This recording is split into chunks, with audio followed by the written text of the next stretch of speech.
rain that is scheduled to come down here in Fort Valley, Georgia. Welcome to Trojan Stadium in Fort Valley for a key SIAC matchup as Lane Dragons go on the road to take on the homestanding Fort Valley State Wildcats. Hello, everybody. I'm James Verrett, along with Tyrone Poole, two-time Super Bowl champion and proud graduate of the Fort Valley State University. This is interesting because Fort Valley was scheduled to play at home, but due to the fact their turf is not prepared yet, they moved over to Peach County High School here for the Trojans. Well, I tell you what, James, football is football. If you ask Coach Flowers, you ask the players, it doesn't matter where you play. The football field is the same dimension. A touchdown is still a touchdown. Extra point is still an extra point. Tackle is still a tackle. So, bottom line, they just want to get it on. They want to get it on. And for head coach Flowers, this is his first opportunity to get an official win in the SIAC. They had a shutout against SIAC competition in the Red Tails Classic, but this is the first one that counts. Yeah, Tuskegee, basically a good team. Tuskegee is in the SIAC, but it did not count because they're not in the same conference. But this one will give them an opportunity to see how good they are in the SIAC again against Lane Dragons. Let's get ready for kickoff. Andre Labatt will kick. Check that, Emmanuel Perez on kickoff. And bringing it back is Anthony Evelyn. They're everything for the Dragons, and he gets out beyond the 35-yard line, out to about the 39. But we have our first flag of the day, and helmet for the Dragons of Lane. The Dragons are in all white, and the Fort Valley State Wildcats are in their traditional blue and gold. This is how you want to draw it up. You want the best to come out against the best for Fort Valley. It's that blue depth defense, even though the offense, as Coach Flowers told us, they are beginning to wake up and do their thing. But the defense is what you always want to start with. And for Lane, their offense is real good.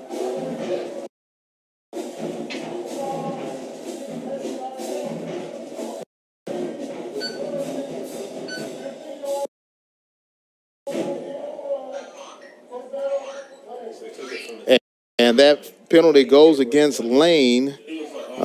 Seems as though they used their helmet in an illegal way, leading with the helmet. And that will move them back inside their own 30-yard line down to the 24. That's all that is called is just that pregame jitters, getting it out the way. So you have to hit somebody. So now everybody can calm down.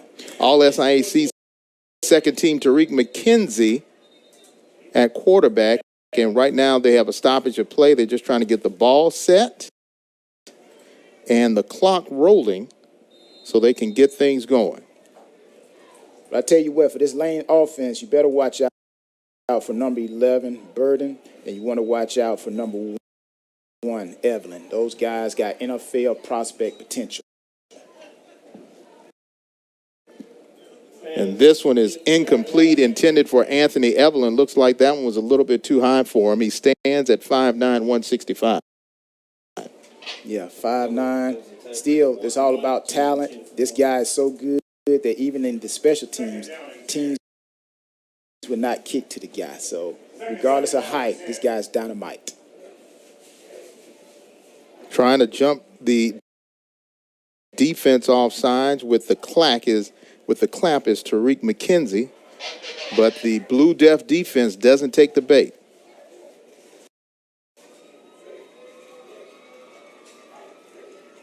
This time an inside run. Helmet goes flying again, and this time he is brought down real fast. And Isaiah Brown on his first carry, the leading rusher for the Dragons with over 135 yards rushing.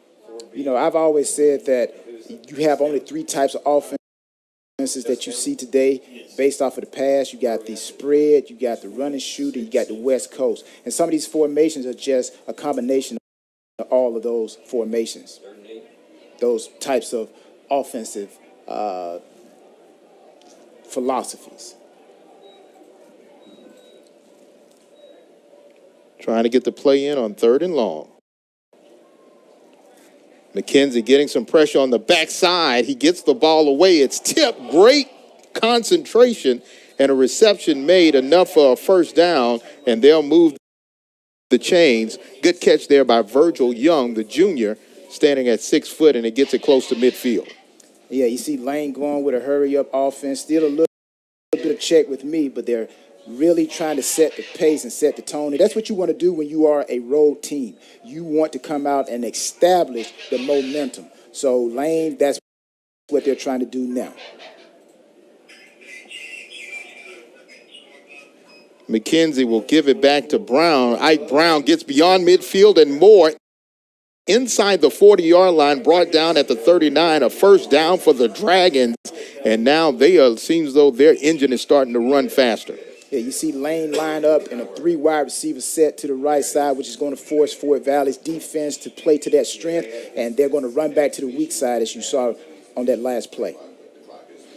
Give to Brown again. He bounces to the outside, and he finds some room to run where there was none inside the tackles, and he's able to get another 5-yard gain.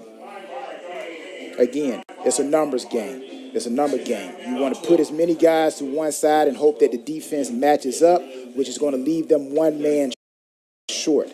And that is what you see, and Brown has picked up so far some good yardage in that formation. Brown takes a break and enter Ryan Whitaker at the running back position, number 5.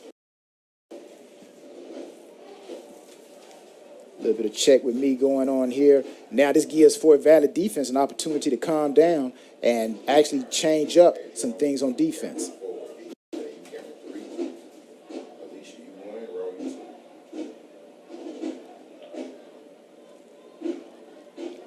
He's going to throw it over to Young, and Young scoots, and he's off to the races, 10-5. He's going to go into the end zone. Will they call it a touchdown? Yes, they will. Touchdown, Dragons. Virgil Young with the score. Yeah, you see Michael Hicks right there, comes up, loses balance. Burst of speed right there by Young.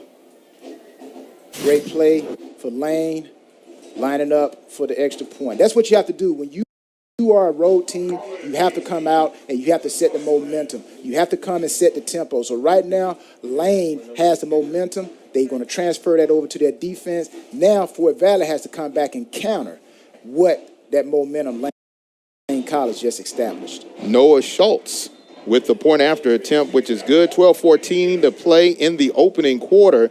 And Lane takes the opening kickoff and the opening drive all the way down, and may have shocked a few of the fans here at Fort Valley, because Virgil Young says, whoop, I'm off to the races, and he races all the way in for the first score of the game.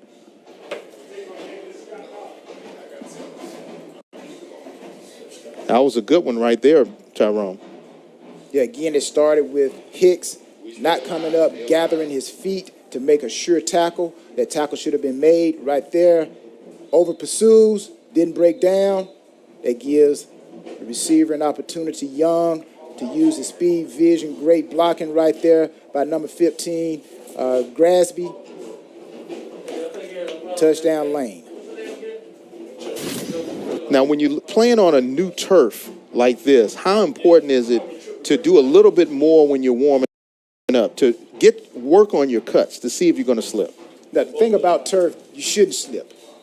Most of the time when you see someone slip on turf, it's because their body balance is not in alignment. The feet are in front of the body, and when you try to make a play on a receiver or an offensive guy that's making a second move, then stuff like that is going to happen. You're going to slip, you're going to fall, and you're going to end up giving up a big play.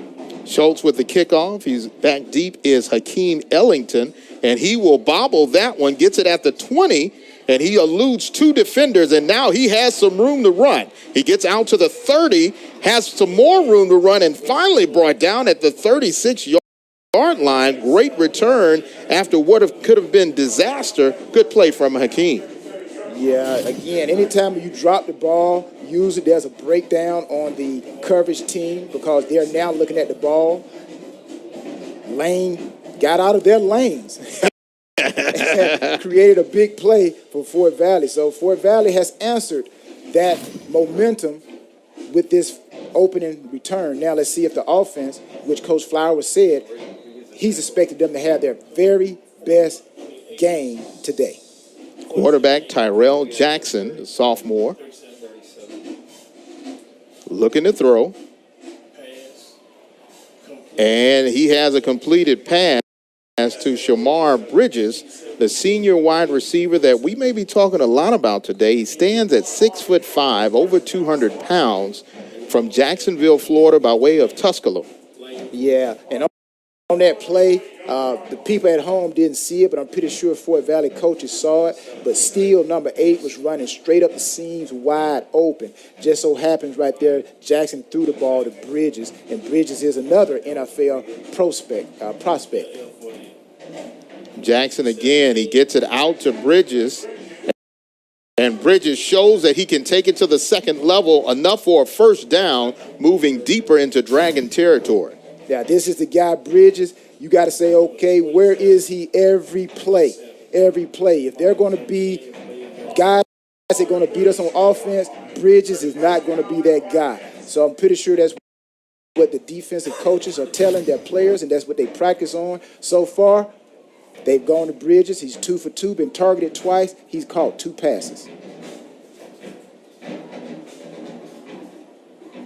This time an inside run. No, they're going to pass it over to Price on the outside, the young man out of Lawrenceville, Georgia, by way of Georgia Military Academy, and he gets some more positive yards.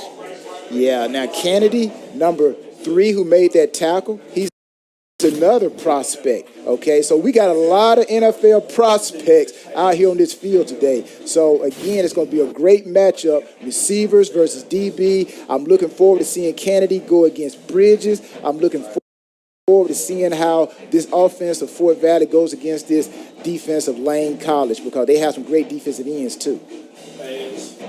Trying to find him, and they do.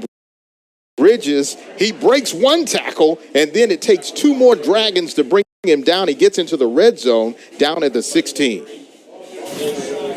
Well, James, that is what being 6'5" would do for you. 210, that's what it'll do for you. Balance, that's what it'll do for you. It'll allow you to run over people, spin people, pick up yards, and fall forward. Now the Wildcats in the red zone. Dragons now have to play good red zone defense. They're holding on to a 7-0 lead, the opening drive for the blue and gold of Fort Valley State.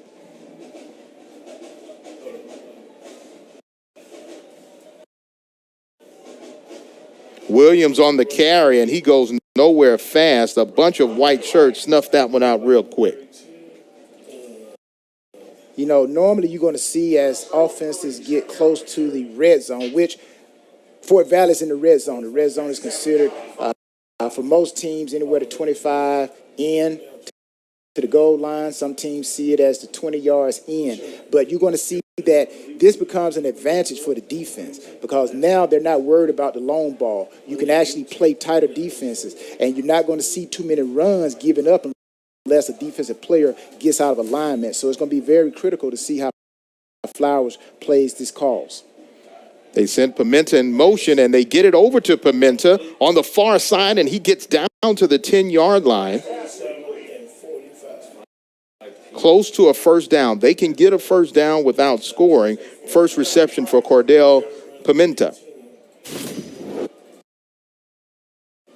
Yeah, again, good move, good tackle. 1, 2, 3, 4 lane defensive guys around the football, but again, positive yards for Fort Valley. And as you alluded to, they can try to pick up additional yards and hopefully put themselves in a better position. Third down and short. They give to Kentrell Williams, and Williams gets close to the first down marker. They really need to get to about the 7-yard line to get a first. Again, we're just taking a peek out of it. Look at that offensive line. zone blocking, everybody going the same direction. But again, good play by the end for Lane staying at home, making sure he didn't over-pursue. Now we'll have a short field goal attempt by Andre Labatt. 26-yard field goal attempt for Labatt.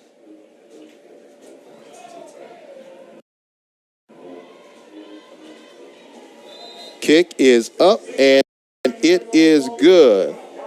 For Fort Valley, they get on the board. They put 3 up. For Lane, they hold the Wildcat offense out of the end zone. 7:24 left to play in the opening quarter, and we've seen both teams' offense show signs of excellence, but it was Maurice's Flowers team that only ended up with 3 points. The point is they scored.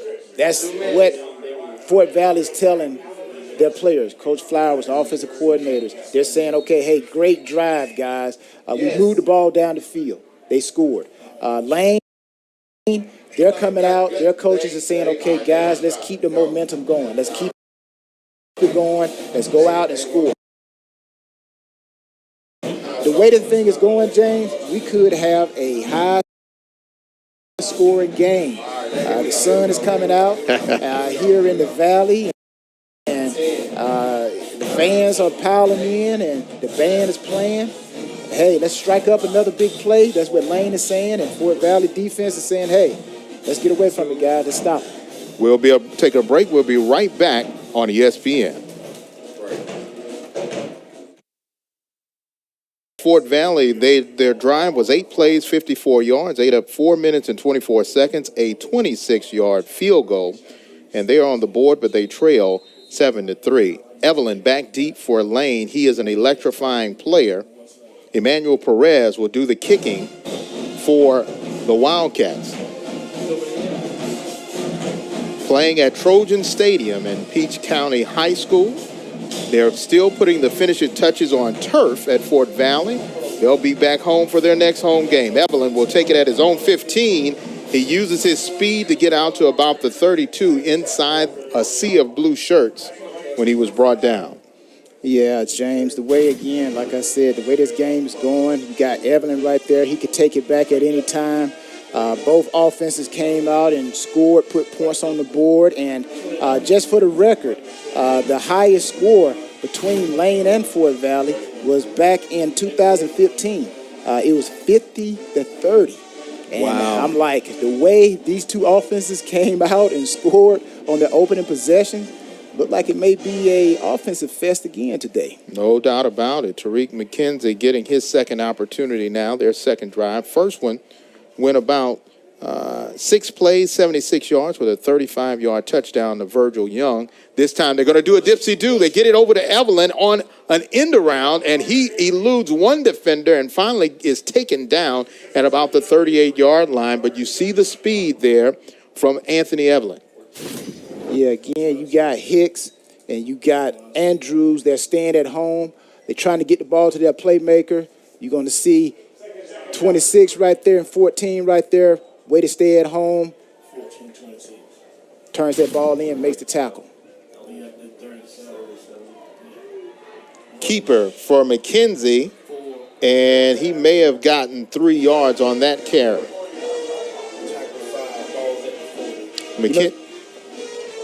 It's going to be very important to see how the offenses play against the D-lines because both of these defenses have a front four. You're going to see Fort Valley every once in a while go to a 3-4. They're going to have 3 down linemen and 4 linebackers. In Lane, they are a traditional 4-3. They have 4 defensive linemen and 3 linebackers, but they both have aggressive defenses. So both offensive lines are going to have to play very well today. And this time he is hit hard. The ball is loose, but they will say that it is an incomplete pass. And we may have to take another look at that one to see if that was a forward pass or not. But now that Blue Death defense is stepping up big, and big number 44 for Fort Valley, Zaquan Baldwin, able to put the hit on him. Yeah, Baldwin coming up, and he's showing who's the boss. And that's how you do. You penetrate. And that is all weight room right there. That is all weight room. Squats, bench press. As a Coach Parcells said, that's why you lift all those weights. Coach Parcells, the New York Giants head coach back in the day. Lorenzo Smothers back deep for Fort Valley. Punting is Kevin G for Lane. This one is short. Smothers will take it at his own 32, and he immediately runs into a Lane defender. Latrell Pruitt brings him down. Good special team tackle there. We'll take a timeout. We come back. We'll see if the offense of Fort Valley State can get into the end zone right here on ESPN.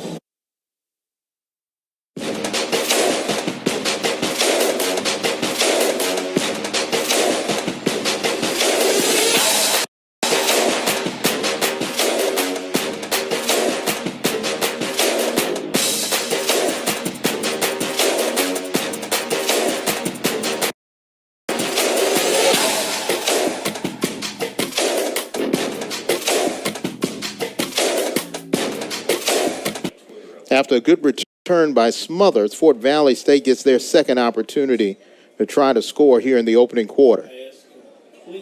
Gets over to Price. Price puts his hand down to try to keep his balance, slowed him up a bit. He may have gained 1 yard on that as a sea of white shirts smothered him.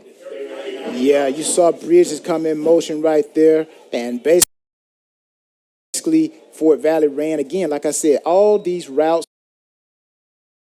are from old school formations and philosophies, West Coast, run and shoot, Air Coryell, and right there, Fort Valley ran a 9-7-3. They had a go route on the outside. Bridges, who came in motion, ran a 7 route, and then he just had a little hookup, and Jackson actually threw the ball short. He's going to give it to Williams. He has some room to run, and he is eventually brought down by Jeffrey Johnson along with Mackenzie Howard. Nice little switch up here. Didn't get nothing in the passing game, so you know what? Now we got to run the ball. So we're going to keep an eye on Fort Valley and see if they don't complete a pass on first down, is the tendency of Fort Valley to go to the run game to try to pick up some yards. Usually that's what teams do. If they don't get anything on the first down, then they want to at least try to make it reasonable and manageable on third down. So most of the time you're going to see them run the ball on second down to try to pick up some positive yards. 3rd down and 3. They need to get close to midfield in order to get a first.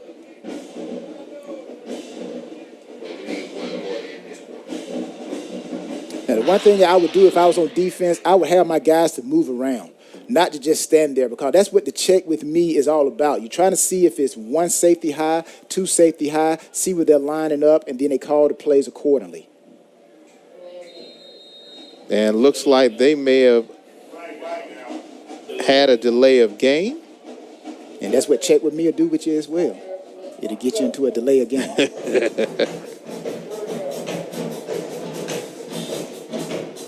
You know, you're the coach, you over there, you got 5 or 6 plays that you got to choose from, and the quarterback is looking, the players are looking, so, okay, coach, what play are we going to run? And the coach is looking at his play call, and then he's looking at the defense, looking at his play call, and next thing you know, the play clock has run out on you. So rather than 3rd and 3, now they're looking at 3rd and about 9. Oh, good acrobatic catch by Aaron Price, still short of a first down. And good tackle there by Walter Tatum for Lane.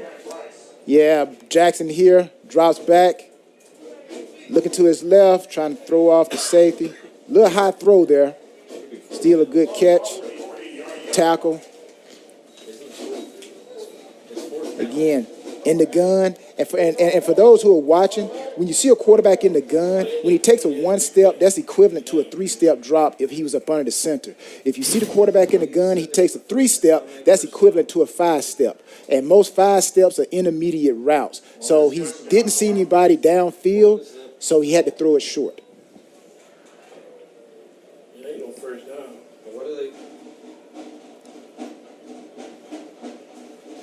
And now they're marking off the penalty. And the penalty will give Fort Valley State a first down. We'll check to see what the official call was.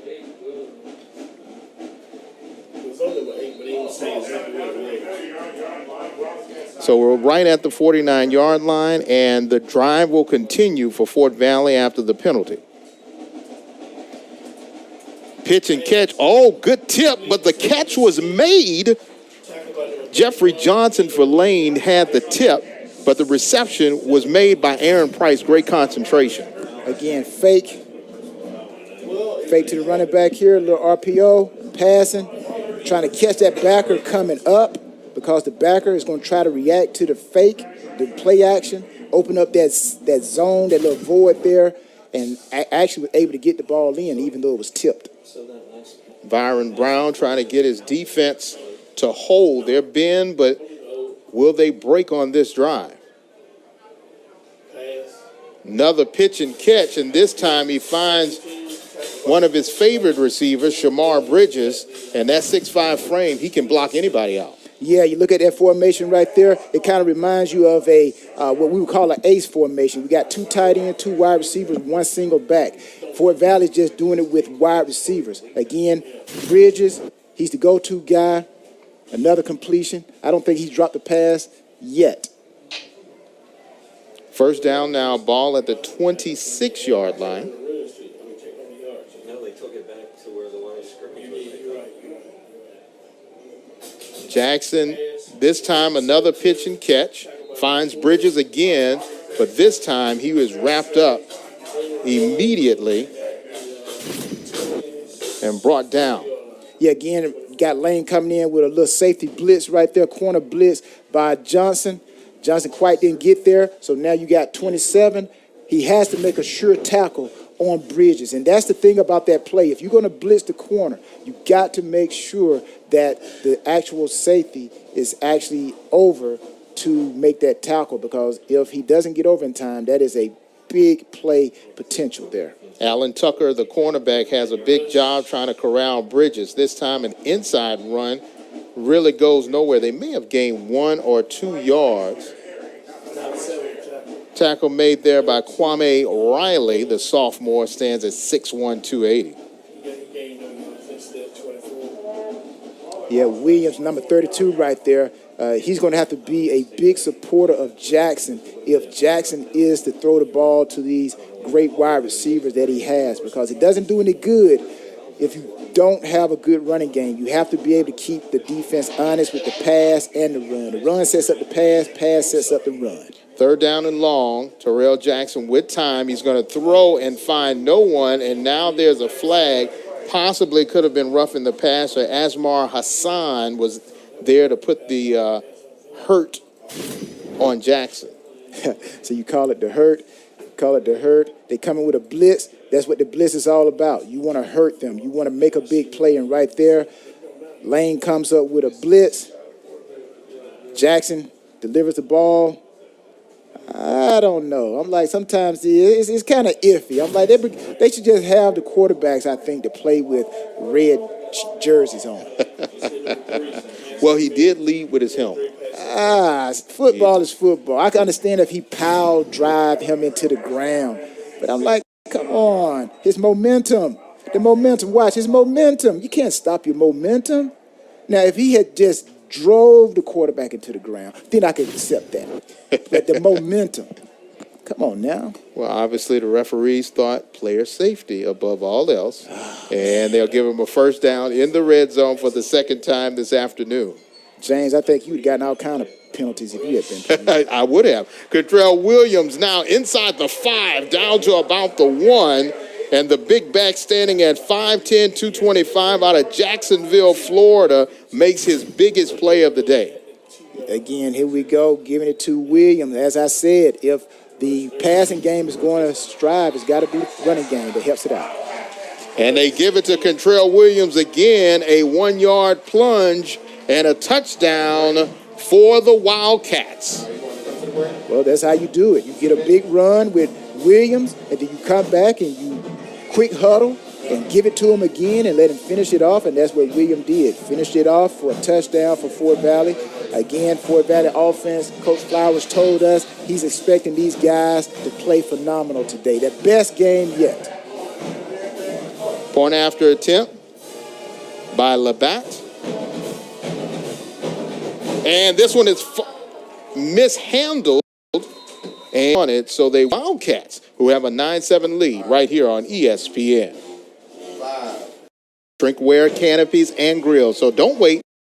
Pick up everything you need to celebrate at Academy Sports and Outdoors. We thank all of our proud sponsors of SIAC football on ESPN Plus and also all of the ESPN platforms. James Verrett, along with Tyrone Poole. And Tyrone, I know you're a happy camper now because the Blue and Gold has 9, the other team has 7. No, I'm not a happy camper, James. I'm going to tell you why, because we missed that extra point. And Fort Valley, I'm pretty sure they're saying the same thing, because now if Lane comes and they kick a field goal, it's 10-9. And you never know how the game is going to go. But as we saw on that opening kickoff, it goes out of bounds. And as Coach Brown told us, you know, Evelyn, he's one of them type guys that teams have been punting the ball away from him and kicking the ball away from him, not giving him an opportunity. But still yet, when you have a dangerous player like Evelyn, number one, you do get chances like Lane has now, the ball being kicked out of bounds. Empty backfield, McKenzie all by himself, and now they're going to move Ike Brown back to the running back traditional spot. Yeah, they do that to see if the defense is in man. If they were in man, then the linebacker would have walked out there and covered him. So that's just another way to disguise to see what the defense is in.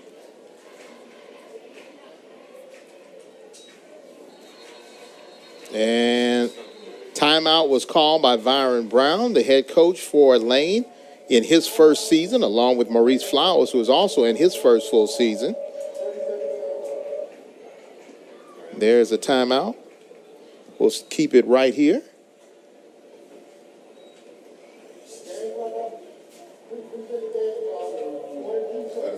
And that will increase. We'll have a little bit over a minute left to play here in the opening quarter. Yeah, you know what I like about this referee already? The guy with the white hat on? Mm-hmm. He had his mask on. There you go. He had his mask on. So he's masking up, calling the game, and he's masking it. So he's doing what he's supposed to do to keep everybody healthy.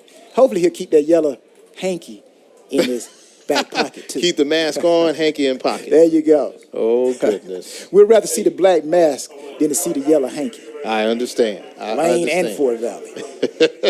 As you said, you just want to let them play. Hey, just let them play. Just let them play. Put some glue on their flag so when they go to pull it out, they can't pull it out. But remember, they also can throw their bean bag. They can throw something else if that flag doesn't come out. Throw the hat. They can throw it all. There you go. All right, now after Coach Brown has a conversation with his offense, we're ready to go. First play at the 35-yard line. And this time he's going to give to Brown, and Brown is able to get maybe 2 yards on that carry.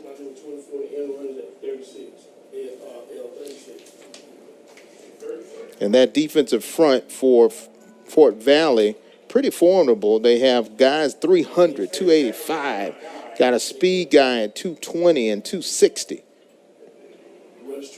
Again, Ike Brown, he gets loose. And this time he is brought down by Jalen Brown, playing that weak side linebacker. He jumps on his back and brings down Ike Brown. This is the coach's son. Byron Brown has 4 sons, 2 playing today for Lane College. Yeah, that's always tough when you're coaching your kids.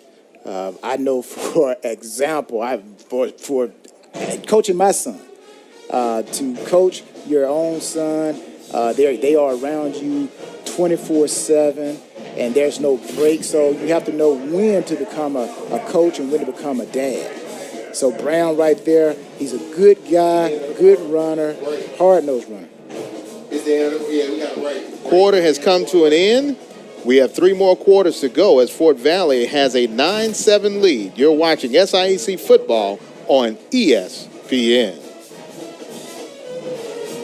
9-7 is your score in favor of Fort Valley and the blue and gold. The white Lane College Dragons on a 3rd down and 4 trying to keep their drive alive.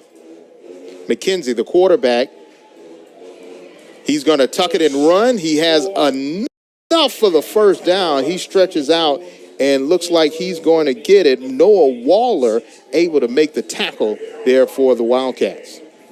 Yeah, you know, again, what's going to be important also is going to be those 5 guys in front of McKenzie: Jordan, Turner, Johnson, Willett, and Henderson. Not only they got to keep Fort Valley's Blue Death defense off of McKenzie, but they got to open up holes for Brown so he can continue to run the ball effectively like he's done.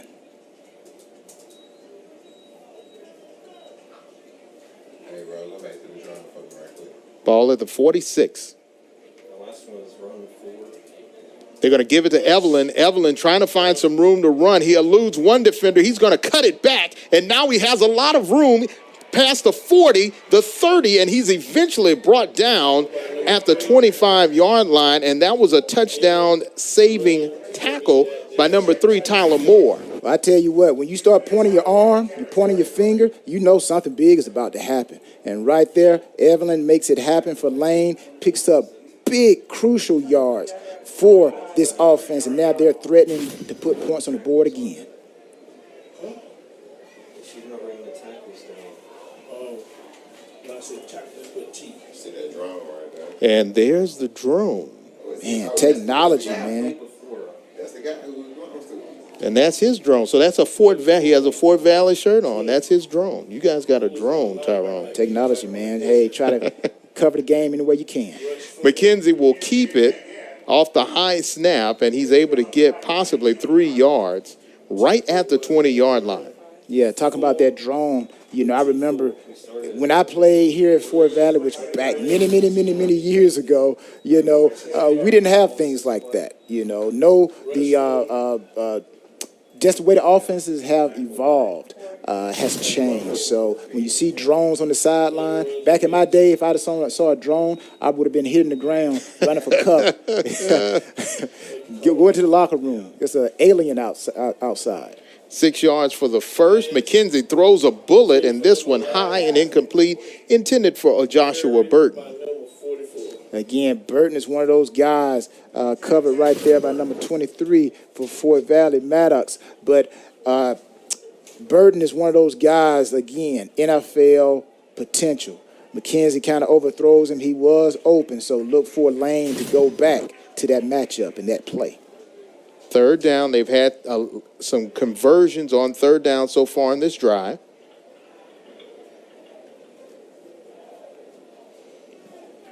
They go back to your favorite thing, check with me. And they're going to change that play, Tyrone. Fort Valley defense, move around. McKenzie, and this time he goes down. A sack for the Wildcats. You know, that was great play. Great play by Andrews up there at the top. McKenzie wanted to go to the receiver. You see the receiver come off, number 15, little stutter right there. They had a corner route behind. But the excellent play by number 14, Andrews, he was sitting right in the middle of that corner and that hitch route. So McKenzie had nowhere to throw the ball. And that sack is credited to Zanquan Baldwin. And now a field goal attempt for Lane. This one is short. No good. And the defense holds for Fort Valley, and they'll give it back to their offense as that field goal attempt was well short for Lane College. As they say, missed it by that much. Oh, yeah, that was that much. Yeah, that's a few more leg extensions right there. A few more cable swings. And for Byron Brown's got to go back to the drawing board, and now he has to hope his defense can hold. And for Terrell Jackson and company, their offense has been rolling, able to move up and down the field, and so far they've come up with 9 points. Jackson getting some pressure on the backside, and he is brought down for a sack. So one sack deserves another one, and Andrew Farmer, the senior, gets his first sack of the day. Yes, sir. Right here again, Lane, they have 2 good bookends.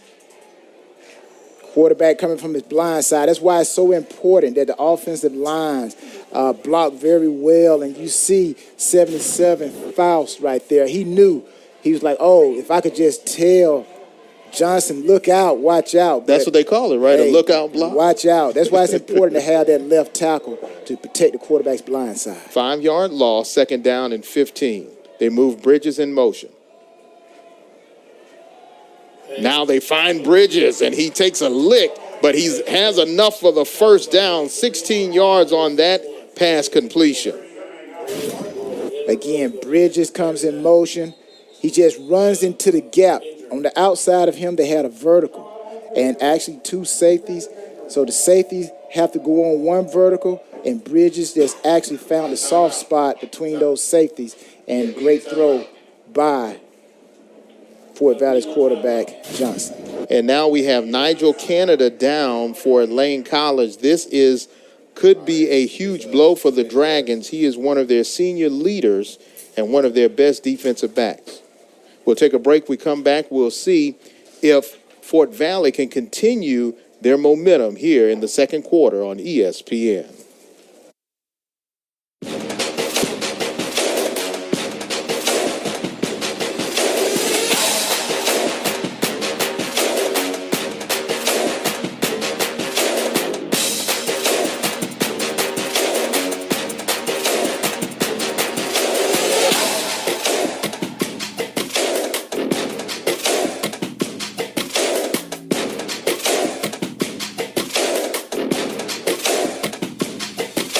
Canada is helped off the field. We'll get a status on him later in the game.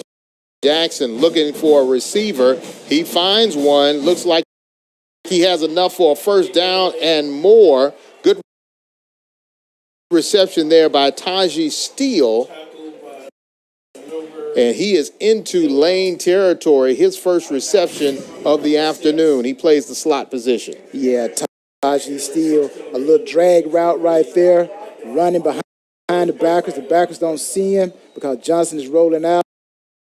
You always got to keep your eye on Bridges. So guys like Steele, they should have big games as well, finding those little open opportunities. And that was a great play by Johnson to Steele right there. Picks up a big gainer for Fort Valley. Yak, yards after the catch, was very good as well. Ball now at the 35 of the Dragons. Wildcats are going to run it, and Andre Williams able to get inside the 30. Well, they'll stop him right at the 30 for a 5-yard gain. Yeah, right there you got Fouls, Bell, Boone, Turner, Johnson at offensive line for Fort Valley State. Again, opening up holes is very imperative. I believe the game starts with the O-line and the D-line, and it ends with the O-line and D-line. The best and however those guys work during the game will determine a lot how the offense is going to succeed. 2nd and 5. Here it goes again. Andre Williams, and he's able to get a 1st down and into the red zone down at the 20-yard line. Again, that offensive line of Fort Valley, they are opening up holes. You know, that's not the luxury part of a luxury vehicle. You know, it's like the offensive line, they're not the seats, they're not the wheels, they're the engine. And those guys right now, they are humming and they are opening up holes for Williams, number 20 right there. So look at Williams, he's clapping his hands. That's the other sign of feed me, feed me, feed me. So let's see if Flowers continue to feed Williams the ball. Trying to get in the right position.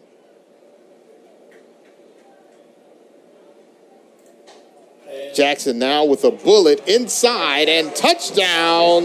Wildcats, Aaron Price, a 20-yard strike, and the Wildcats are on the board again. Little simple slant right here. Cornerback playing off, should be inside. He backpedal, eyes in the backfield, doesn't see Price make his break. Non-contested throw, touchdown Fort Valley. Labatt for the point after attempt.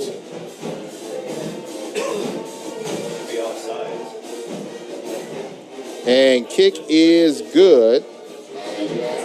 8:43 left in the opening half. And looks like we may have a flag. Let's see what the official call will be.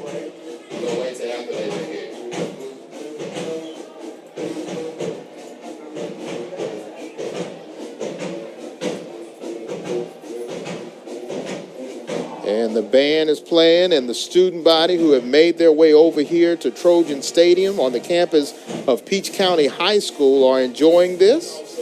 All sides on the defense.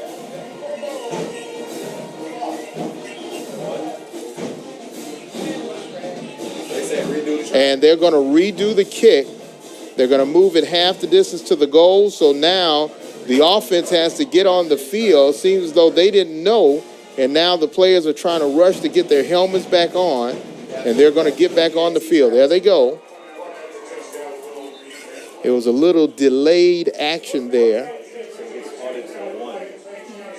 You know, that's the toughest thing, to replay a play after you've gone to the sideline, you've gotten your Gatorade or whatever you're drinking, and you're drinking and sipping and talking about the play, the touchdown, and all of a sudden you hear somebody say, hey, get back on the field. Now you got to take that last sip and run back out there and redo it. So sometimes you get some of that juice spilled on your jersey, but hey, you scored. Let's go back and kick it again. Then you can come back and get you another.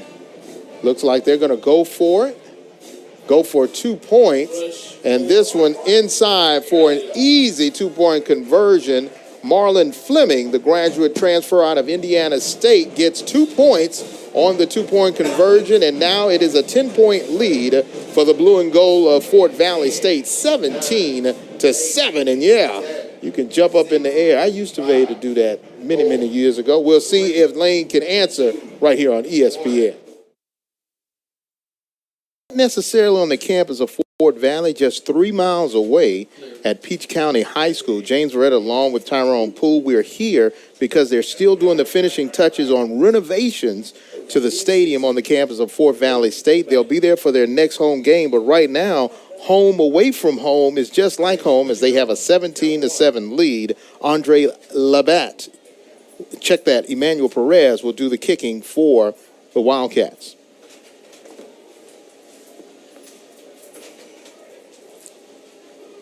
This one high and returnable. Evelyn will get it. He will fumble it. And this time he goes down at about the 25-yard line. And he almost gave that one right back to Fort Valley. Yeah, the second time he's actually dropped the ball. And right there, you got to keep your eyes on the ball, and especially on kickoff return.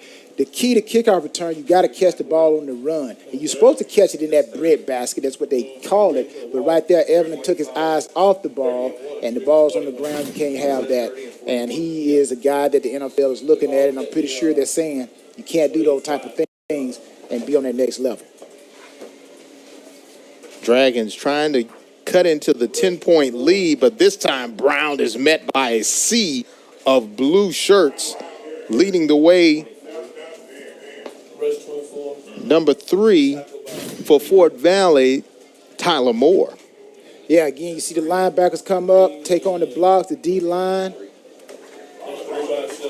1, 2, 3, 4, 5, 6, 7 Blue Deaf Wildcat players around that football. That's what you want. So many players, you can't even see the white from the offensive guys. When we talked to Maurice Flowers, he said he wanted to bring the Blue Deaf defense back. Do you think it's back yet, Tyrone? Well, I'm pretty sure it's still being written. McKenzie has time, but this time he runs out of it as he goes down with a sack. Another big play by the defense. Nate Freeney there with his first sack of the day. Yeah, Freeney. I wonder if he's any kin to that D lineman that used to play in Indianapolis. But nevertheless, Freeney and Bernie, you know what? 2-on-1. Now, you ask me that question again. Now, that beginning to look a little bit like the Blue Deaf defense. It's still being written. Big loss, 3rd down and 14 flag. Could be a free play. And this is an interception, and looks like they're going to try to take it all the way back. Christian Maddox. And he is short of the goal line, but let's see if all that's coming back. Let's see what he caught it for sure, make sure. Well, one thing, if you are, Oh, yeah, there was some movement up there up front.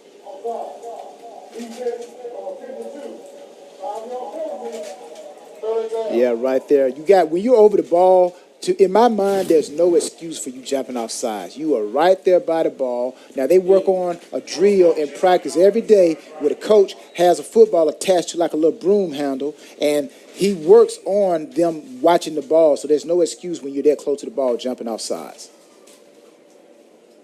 That's just a lack of concentration right there. And also, it's a good hard count by McKenzie. Dragons still need to get to about the 36 for a first down.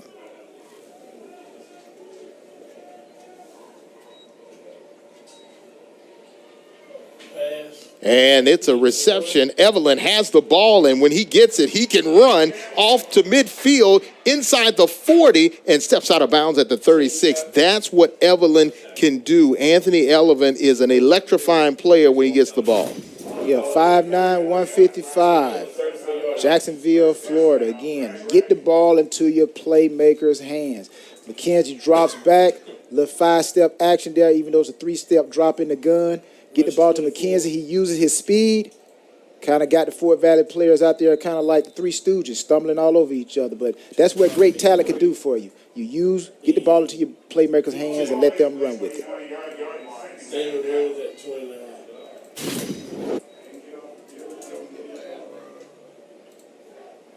Rush 24. And Brown will take it on the inside. 3 and 50. No. Back-to-back carries by Brown.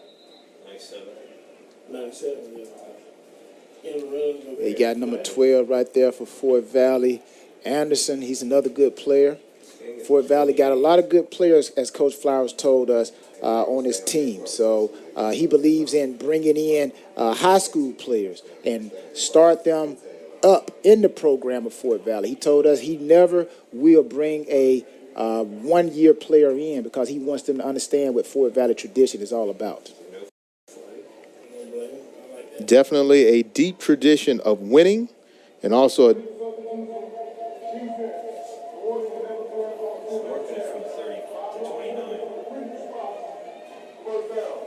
looks like they had 12 guys on the field for Fort Valley, which is a plus for Byron Brown and the Dragons, who are in a 10-point deficit, but they're driving, trying to cut into that lead by the Wildcats. You know, sometimes when you have a big play, you get combobulated mentally, but they should always have a safety because the safety is behind everybody. He should be counting to make sure that they have the right number of people on the field. And don't forget to count yourself because sometimes that happens. You'll forget to count yourself? They do it sometimes. Wow. Brown on the keeper. A helmet goes down. Looks like an offensive lineman lost his helmet. And he's saying that, hey, the guy pushed my helmet off. Yes. And now the center, Jamerson Johnson, has to leave. And you're going to enter in Croy Ficklin. Yeah, Johnson, he's one of them earth movers. And he has the most important position on the field, snapping the ball. And when the quarterback is in the gun, that is very important that your center be able to deliver that ball to the quarterback. Back in the red zone, we find the Dragons. They give to Brown again, and this time he's trying to find an opening, unable to find one. Tyler Moore plays that star position, makes another tackle. Yeah, Tyler Moore and Cameron Rutledge. Again, Fort Valley has a fast defense. You see Moore come in right there, and you see Rutledge come in and finish him up. Now, if I'm 24 Brown, I want to make sure I get on the ground if I see Rutledge coming in like that again. No like doubt he was about trying to it. plant him in the ground. The Third- Fort Valley defense is very quick. They've shown some very good quickness on defense. 3rd down and 5. And that's either big time catch or a big time hit, whatever. Rush 12. And McKenzie will keep. Tackle by 12. And check that. Tackle by 12. That will be Michael Huntley, the backup quarterback, with his first opportunity to play in this game. Huntley, a redshirt senior out of Montgomery, Alabama. We haven't seen Johnson come back in yet. They still have 64 at center. That may have been the smart move. You bring in your second team center, you're going to bring in the quarterback that knows how to deal with that center. That might be true, James.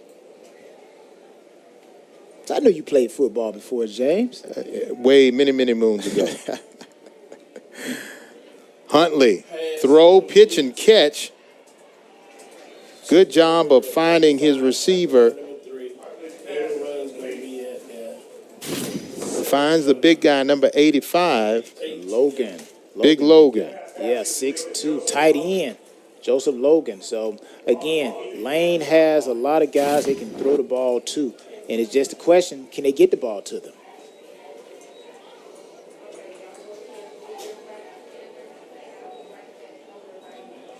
Again, Fort Valley defense should be moving around, not really allowing Lane to determine what defense they're in. But usually you're man-to-man down here. Huntley's going to keep it. Has a lot of room to run. 5-4 touchdown. Dragons on the keeper. And we've got a game. Michael Huntley with his first touchdown of the season. And he goes into traffic, finds an open lane, and stretches the ball out for an easy quarterback keep touchdown. It's always dangerous down here with the quarterback draw because the quarterback actually is not accounted for. But in today's offenses, you have an athletic quarterback. They are accounting for the quarterback. But on this particular play, this close to the red zone, end zone, it's kind of tough to stop their quarterback, a running quarterback. Noah Schultz with the point after attempt. It's good. And now we have a 3-point ball game. 17-14. We'll take a break. We come back. We'll see if Fort Valley can answer. You're watching SIAC football on ESPN. Nothing to drink, you good? Okay. And Lane College used their backup quarterback, Michael Huntley, to bring them back into this game. 17-14, they only trail by 3. Noah Schultz to do the kicking for the Dragons. Lane College out of Jackson, Tennessee, proud member of the SIAC, looking for their second win of the season.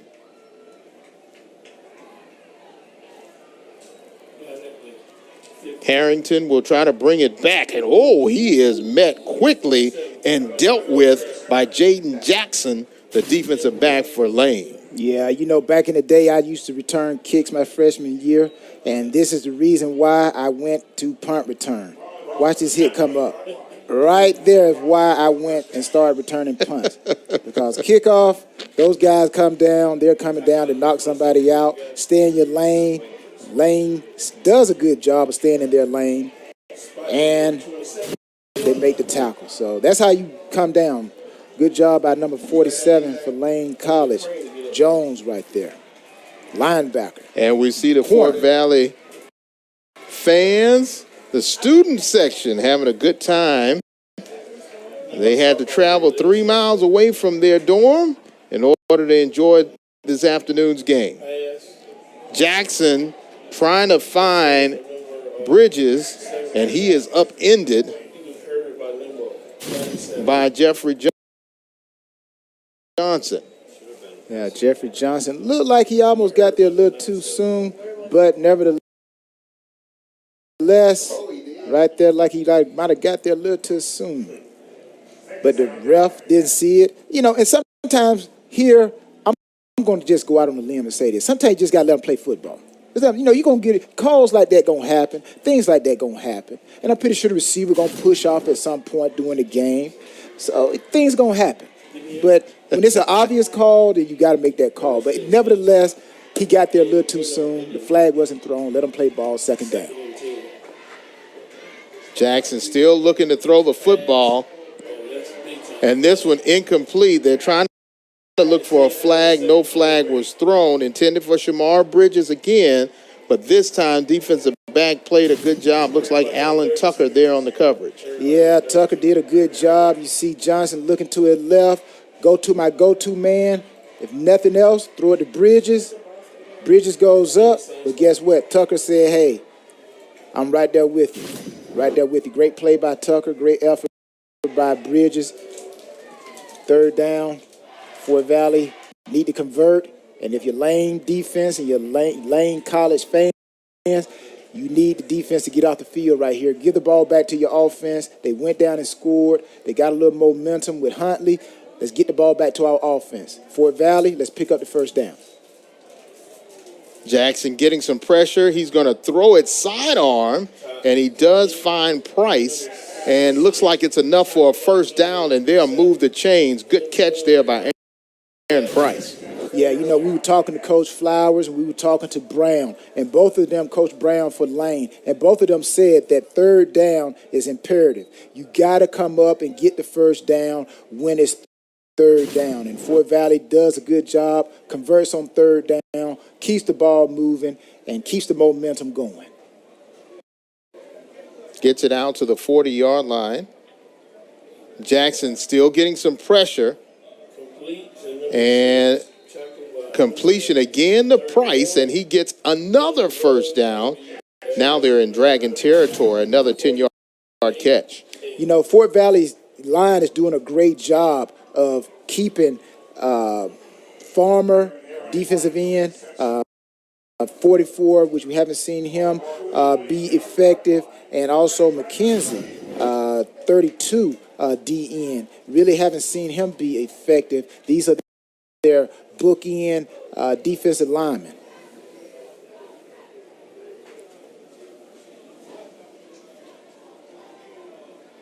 Another first down, get it to Bridges, and he eludes one defender and he gets knocked around, but not before he gains about 7 yards on the play. And we got a little jaw jacking going on right there. Nigel Canada back in the game, and he's letting everybody know that he's there, but we do have a player down for Fort Valley. Again, get the ball to Bridges. Let him do what he do. Get the ball into your best player. And that is what happens when you're trying to get extra yards. That's what you want to do as a defense. You want to come in and try to punch the guy. Looks like he got the wind knocked out of him. When he went for that extra effort, he fell on the football, and now he will sit out a play. They were able to get him up and get him to the side. And, you know, I'm going to be a little biased. I know I went to school here at Fort Valley, but I'm a defensive guy, man. I love to see good defense. If I was a coach, I think I would be a defensive-minded coach. But either way, as a defense, I just love to see great defense played on the field, regardless of who's doing it. That's what we in football, man. Defense. All right, immediate timeout. Timeout. We'll take a timeout. When we come back, we'll see if Fort Valley can keep the momentum going. 1:21 left in the opening half with the Wildcats having a 3-point lead. You're watching SIAC football on ESPN+. Stay tuned. 3, 2. And it's Fort Valley trying to build off their 3-point lead. James Verretta along with Tyrone Poole here in Fort Valley, Georgia. And now looks like it's going to be a nice, strong run. And Contrell Williams, it's been a duo of running backs between Andre Williams and Contrell Williams. They've all been able to get positive yards. Yeah, this is nothing but a near set right here. A near set, you got the tight end and basically the fullback, type of formation here, twins to the left side, in the same formation again, and just trying to run that power to that side. Rush 32. Now another rush by Williams, and he's able to get down to the 25-yard line. 27. And they're going to call that a 6-yard gain.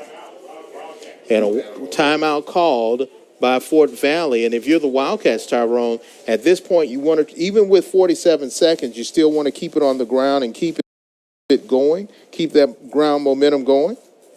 You know, we talked to Coach Flowers, and I asked him to describe his offensive philosophy. He said that he Their offensive style is an aggressive spread offense with run power, meaning they're going to throw the ball vertically. They're going to test the defense, but at the same time, they're going to run that ball between the tackles, and you're going to see them run a lot of outside zone. He said that's what they do. And today, and as we've seen on these last couple of plays, he's gone into his power run mode. He's shown that he can throw the ball vertical. He's connected. Bridges, Steele, Johnson has done a great job of getting the ball to them. So, yes, Flowers is going to do what he does. But also, let's remember, Brown, the Lane head coach, says he knows a lot about Flowers. So it's going to be a lot of chess matches today. Flags are thrown. Bridges falls. Tucker right there with him. Looks like they got their feet crossed up, but there was a flag. And Bridges is like, man, hit the ground. Didn't want to do that.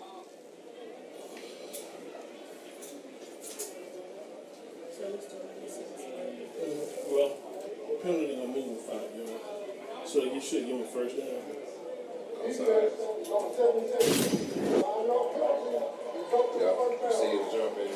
Armand White called for jumping a little early. Again, no excuse for jumping off sides when you are right there next to the ball. I know there's a drill. There is a drill. They work on that every day. It's called getting off the ball. So the coach will actually take a ball, again, like I said, with a broom handle on it, and he'll just say, hut, hut, hut, hut, and try to get these guys to jump. And so when you jump, you see a defensive lineman jump, that is basically he's either fatigued, and when you become fatigued, you lose your concentration. You need 4 yards to go. You went 5. And that should move the chains, and it does. First down, ball is at the 21-yard line. Jackson doing a masterful job of running this offense. Pass, complete to 30. And it's complete to Kentrell Williams, keeping it with the running backs, either by pass or by run. They get inside the 20, down to the 19. Yeah, again here, with the time left on the clock, you want to get the ball out the hands of the quarterback very quick. Boom. To the flats, Williams, out of bounds, stops the clock, picks up positive yards. Step, look off. Could be a little penalty right there. Could have been. Is it? Been a little too aggressive there.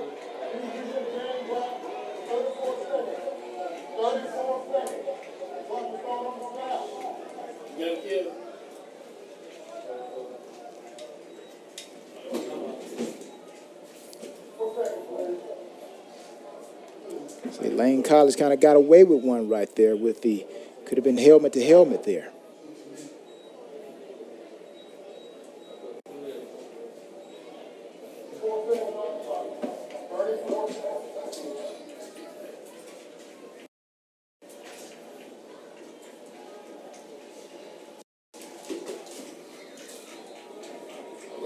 So again, Fort Valley, check with me. Lane College too deep. Jackson takes a lick and looks like he completes the pass to Price inside right at the 10, and here comes the late flag, and Terrell Jackson took a shellacking on that pass attempt. Nobody pushed him. He went out by himself. The drop back here action. Took a hit but delivered a good ball. Catchable. Receiver gets the reception and steps out of bounds. Again, doesn't look like anything intentional, anything detrimental there, just look like a good hit. Again, I think some of these calls, you just got to let them play football. Let them play football.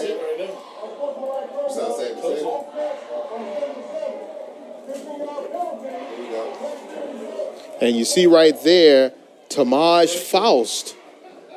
He was the one that was pushing and shoving and took the helmet off. And that's when the flag was thrown.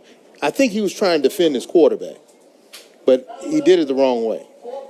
We'll take that. Either way, it's a bad play for the defense. 20 26 seconds left. Fort Valley has a 3-point lead. We take another look. We did not know what the original call was going to be because the quarterback gets hit, but then there's a one-on-one battle going on between Jeremiah Murphy and Tamaj Faust, and that one-on-one battle turns into a skirmish, and then we've got WWE going on between those two. He knocks the helmet off, and even his teammate was like, no, don't do it, and he did it. Yes, always the second guy that always gets the flag. But again, sometimes it gets heated, should I say, in the game of football, and you may get beat on a play. A defensive lineman may beat you, or offensive lineman may block a defensive lineman pretty good, and you become upset. And you try to take your frustration out on the individual instead of just waiting until the next play and take your frustration out on the next play. So rather than have the ball on the 10-yard line, they are moved back to the 25. And this one almost, and yes, it is, intercepted. The tip drill works out for Lane College, and they end the drive. Ajmar Hassan with the interception. Yeah, you want to know what hustle does for you? Just watch number 45, Hassan Jr., hustle over number 45 right there in your top screen. Dropping back, he's looking. What I liked about it, he looked and saw the receiver coming in. So 31 for Lane. Tootin probably said in. Hassan looks out there. The ball is tipped. And he said, look what I have in my hand. He even got the heavyweight turnover belt. Yes. The turnover belt. But that's what hustle would do for you. So all those who are watching this game, you always want to hustle. Hustle, because you never know how that ball is going to turn out. And looks like they're going to try to end this one with a kneel and go into halftime trailing by 3. The Dragons have answered the bell for Fort Valley. They held on, and they have a first-half lead. 17-14 is your score. Lane has stolen the momentum, but Fort Valley still has a 3-point lead. We'll see if they can maintain it and extend it going into the second half. Stay tuned. We will have all of the halftime entertainment.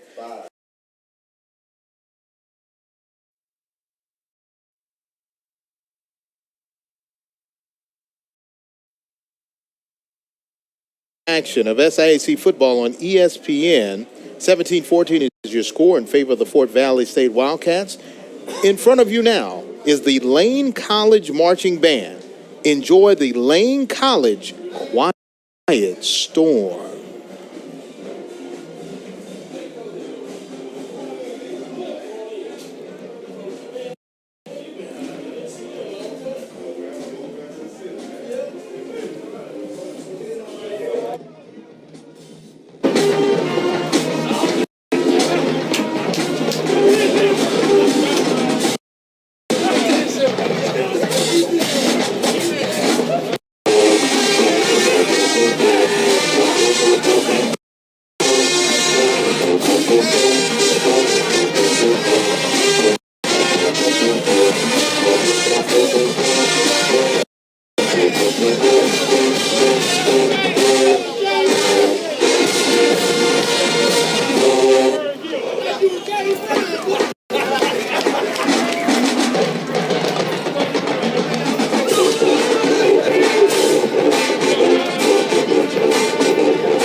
Wonderful performance by the Lane College Choir. Stay tuned. When we come back, we'll have more halftime right here on ESPN.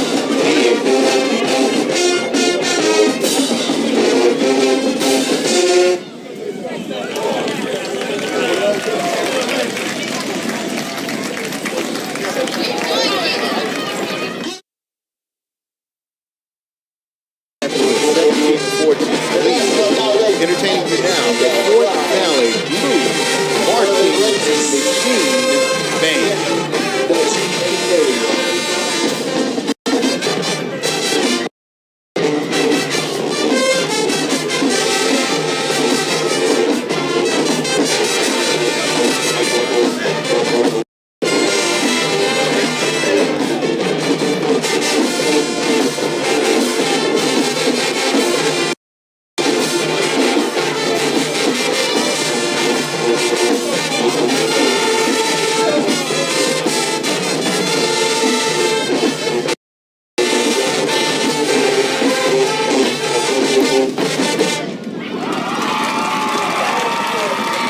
The Blue Machine transition to Chris Brown, y'all, provide.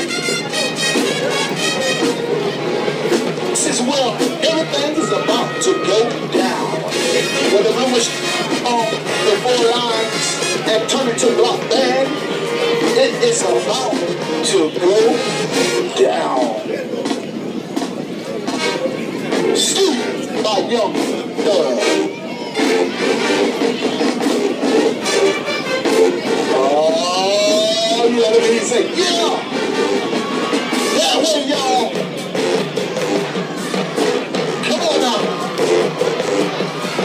I know y'all folks know this.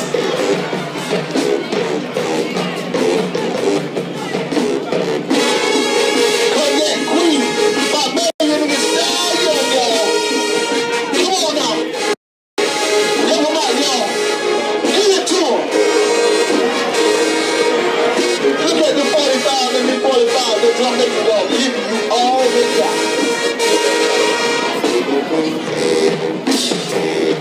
Yeah. Come on now.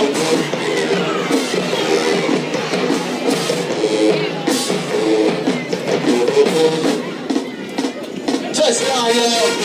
My H-2-O-L. Hey, hey. Come on now. Oh, yeah. Give it to him, Wildcats. Walk, walk, walk, walk, walk, walk. Oh, yeah. Move. Watch these splash, y'all. Move. Move. Oh, yeah. Wildcats splash, y'all. Bring it off the field. I'm so bad, y'all. Y'all know about it. I'm so glad I go to see Fort Valley State.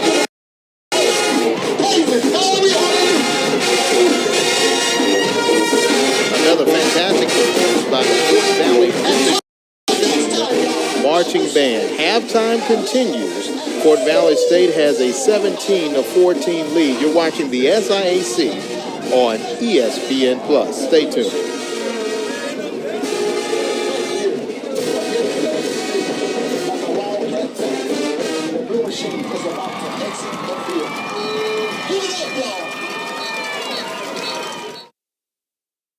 On with Tyrone Poole. And Tyrone, when we take a look at the stats, it's pretty much even outside of red zone opportunities for Fort Valley State. Yeah, the first thing you want to look at is the score, these stats. You always want to know the score. Right now, 17-14 Fort Valley leads. And then the next stat you want to look at, third down. Third down conversions. Lane has 6 opportunities, converted 4. And Fort Valley has been moving the ball so very well, they kept themselves out of a lot of third downs. And they are 1 out of 2. So that's very good. And plus, scoring in the red zone. Fort Valley had 4 opportunities, scored 3 times. Lane, 2 opportunities, and they converted 1. And when you look at that red zone opportunity, it's a field goal that separates these two teams. Second half, do you expect to see Lane try to make any adjustments, or are they on the right track? Well, this is football. Football, that's what halftime is for. Halftime, you go in, you make adjustments. I remember one time Georgia was playing Alabama, and Georgia went in, made some halftime adjustment. Alabama made some halftime adjustments. They came out and won a championship. So this is college football. Fort Valley, Lane, Dragons, Lane College. They're going to go in, they're going to make some adjustments, and I expect them to come out and play a similar game, but actually try to correct the mistakes that they created or opportunities that they lost in the first half. And we just want to explain to the fans at home, and we thank everybody for logging in ESPN Plus to watch the broadcast. Why do you see a P at the center of the field rather than something that represents Fort Valley State? Well, this is what fans will see when they make it back on campus at Fort Valley State. They had to put the finishing touches on the new turf field, and also they redid the track. They're trying to line the track up as we speak, but the football field is almost done, and it'll be ready for the next home game. They're very appreciative of Peach County High School. This football field, this is only the second game ever played on this field because they got a brand new high school and a brand new stadium for the Trojans. But right now we see the battle of the drum corps. We'll take a break, and when we come back, we'll get you ready for second half football, but enjoy the drummers right now.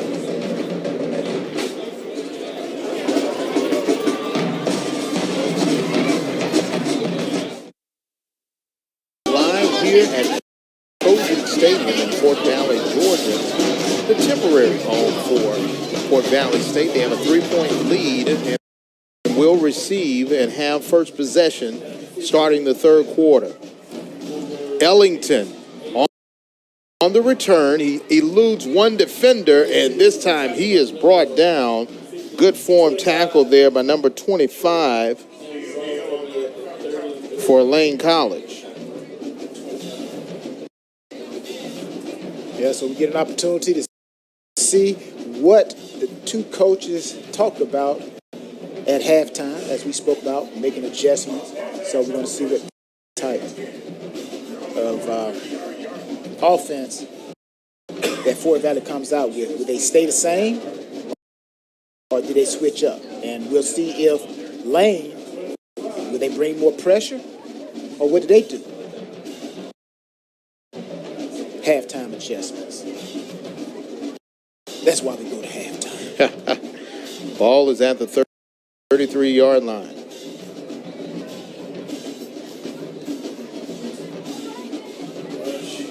They've Going to give it to Andre Williams. He gets some positive yards out to about the 38-yard line. And for Andre, this has been a whirlwind. He's a Macon, Georgia native, went to Arizona Western College, and now ends up close to home at Fort Valley. Good open field tackle by Nigel Canada. He is one of the high-powered defensive players for the Dragons. Yeah, Canada. He's one of those guys, number 3 for Lane. He's a corner, so you know I'm going to be rooting for him. So I want to see a lot of these guys get out of this HBCU. You know, Lane College, they got a lot of good players. I remember playing with several of their guys. Jacoby Jones never played with him, but played against him a couple times. And Jacoby won a Super Bowl title with the Baltimore Ravens. This ball is up in the air and incomplete, but there is a flag thrown at the 45-yard line.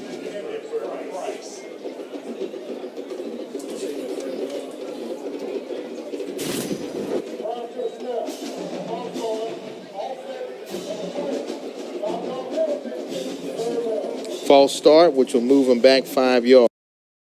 Yeah, anytime you see right there, team defense comes with a blitz, usually the offensive line kind of gets antsy, anticipation of that blitz because they got blitz pickup reads. And sometimes you can anticipate wrong, and that what happens. You get that little legal procedure, and you got 5 yards, you're backed up. But also, you know, talk about Fred Lane. I did play with Fred Lane. Fred Lane passed away years ago, but Fred Lane went to Lane College, and he came to Carolina. So Lane has put some players out there as well. So, you know, the HBCUs, we have a lot of talent here on this level, and you know, ESPN giving these guys an opportunity to be seen, and you got scouts. There's no telling who's up in the stands right now watching. So I'm just happy to see all of these guys get an opportunity, whether it's Fort Valley, Lane. You know, Fort Valley has put people into the NFL. So it's some great traditions on both sides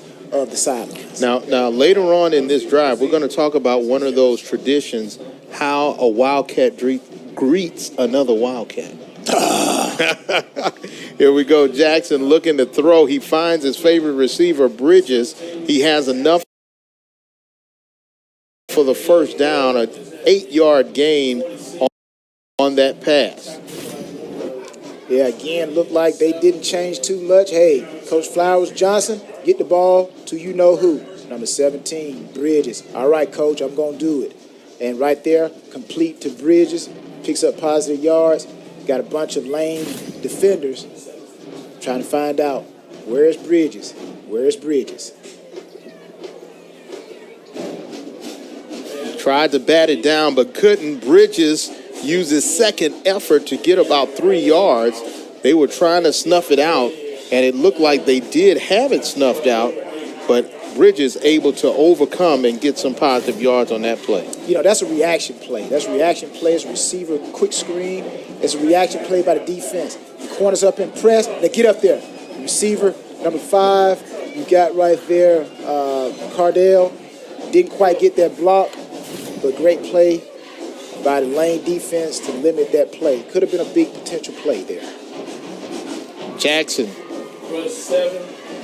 He says, nobody's open. I'm going to take it myself. Slides and gets close to the first down, but now he's in Lane territory. Again, we see Fort Valley line up in this formation many times. All it is a basic near right formation. Traditional near right, but they're doing it with receivers instead of having your traditional tight end to a point. But, you know, people just pay attention to these formations. There's no difference between the West Coast offense, the run and shoot, and the Air Coryell. They all get their principles from those 3 types of offenses, and they just put their particular spin on it. And looks like it'll be a false start on the offense. And people, they say, probably, what is Air Coryell? I'm going to tell you what Air Coryell is. He was pass happy before people really thought it was a thing. If they remember the San Diego Chargers, Kellen Winslow, and they had Jefferson and Dan Fouts back there throwing that ball, that's that Air Coryell right there. It's vertical game. And that's what you see Coach Flowers running, a vertical game. But it's mixed in that little bit of that West Coast Bill Walsh offense too. Short passes, run after the catch. Now it looks like we have a timeout. Both teams trying to get the right personnel on the field. All right, we're gonna go with the first. We're gonna go with the break. And we'll take a break. When we come back, we'll see if Fort Valley can keep the drive alive. 3rd and 8, ball on the 48, 17-14. It is your score. Stay tuned. We'll have more right here on ESPN.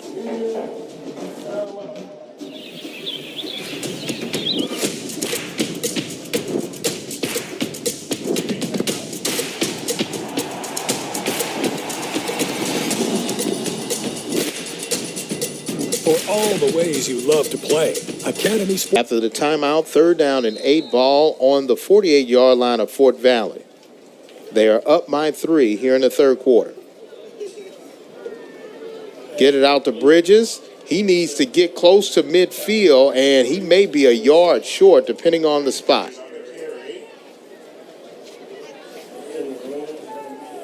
Yes, he was a yard short of the line of scrimmage, so well short of the 1st down. It'll bring up 4th down, and Bridges is like, man, I couldn't get free. Yeah, that's one thing that I've seen with Fort Valley. Whenever they have a receiver, usually it's with Bridges. He goes motion all the way across the field to form trips. It's a pass formation. Last couple of times he ran a vertical route. That time they tried to get the ball to him short. And this is something that's not custom in this game for Fort Valley. They're actually punting the ball again. Trevonte Williams. Evelyn. And he's going to backtrack and try to work himself around. Can he do it? No, the speed of the special teams for Fort Valley able to catch him and bring him down at about the 7-yard line. Now, Anthony, if I'm your dad, I'm going to say, now, Anthony, you know you don't do that, boy. You know you don't catch the ball, Anthony, and then run back 10 yards. You got to catch it and hit it and make a move. But nevertheless, he's a great talent, and I'm pretty sure the coach is going to tell him, hey, just get the ball upfield. Because actually, they try to tell us to get 10 yards off the punt return. Get 10 yards. That's equivalent to a 1st down, but don't go backward. So I'm pretty sure he wished he could have that one back. He went sub 10 instead of pro 10. Yeah, he pulled a Barry Sanders. He tried to go back 20 to pick up 10, huh? There it is. Working out of their own end zone practically, and working his way back is Ike Brown. Ike Brown gets a 1st down and more. Ike Brown is knocked out of bounds. A great run by Ike Brown for Lane College, and they get out of their own end zone, and now they're working with some room. Yeah, look at the white shirts leading down the field. You got the receivers. That's what you want. That's an explosive play. But again, it starts with the offensive line, them positioning the quarterback to be able to throw the ball. Oh, this time Brown bounces back. Great bounce back move. He was bottled up and found a hole on the far side, able to turn nothing into about 3 yards. Again, showing love to that offensive line. Look at those guys. The earth movers is what I call them. Again, Jordan, Turner, Johnson, Willett, Henderson. They enable Brown to be able to dance and redirect and get positive yards. The check with me still going on for Lane College. Byron Brown calling the plays, and he's also the head coach. Yeah, this is the time, like if I'm the linebackers of Fort Valley, I'm tipping up in there like I'm going to blitz, but then drop back into your spot.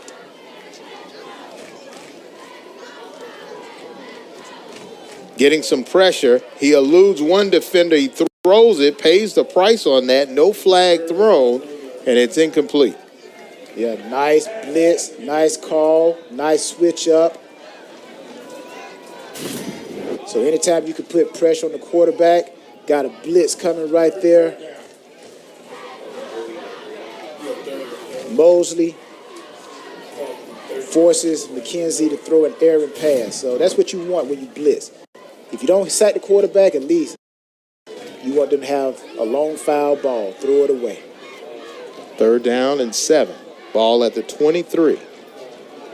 Long foul ball means in baseball when they hit a home run and it goes over the fence, but it's foul. It doesn't count. McKenzie getting some pressure. He does find a receiver, trying to get a first down and more, and he does, and he's off to the races. Joshua Burton makes his first big play of the game, and he's a big receiver at 6'3", 225. Yeah, Joshua Burton, he's another one of those guys that is an NFL prospect, and he shows why he's an NFL prospect. Big play potential. So when you get the ball in his hands, big things happen. Old Joshua Burton. Now they are in Fort Valley territory. Ball now at the 44. Trips left. Check with me.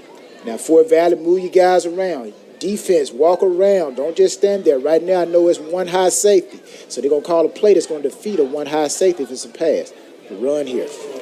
And this time, inside run, Brown gets one, possibly two, and a good open field tackle there by Zaquan Baldwin getting in the backfield. You know, normally they call it like disguising. Sometimes they'll show a two high, and then they'll roll defensively to a one high safety, or show one high and then roll to a two. So typically they want to come down instead of going back. So you'll see traditionally a lot of teams show two deep safeties, show the field is open, the middle of the field, and then they'll roll to that single high safety. And you'll see one safety come down to the strong side. Timeout called by Lane College. We'll take a break. We come back. We'll see if Lane can hold on to the momentum as they're in Fort Valley territory and trail by 3 right here on ESPN.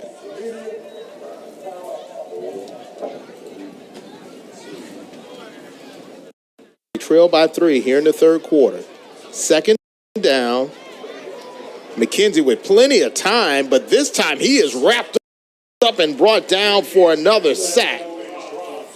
Good play there by the Blue Death defense. Noah Waller and company leading the way. Yeah, you know, McKenzie was looking for Burton. You see that high shoulder? When that shoulder goes up high, that means he's trying to throw that ball deep. Burton was on a post, but Fort Valley had great coverage on the back end, which allowed that sack to happen.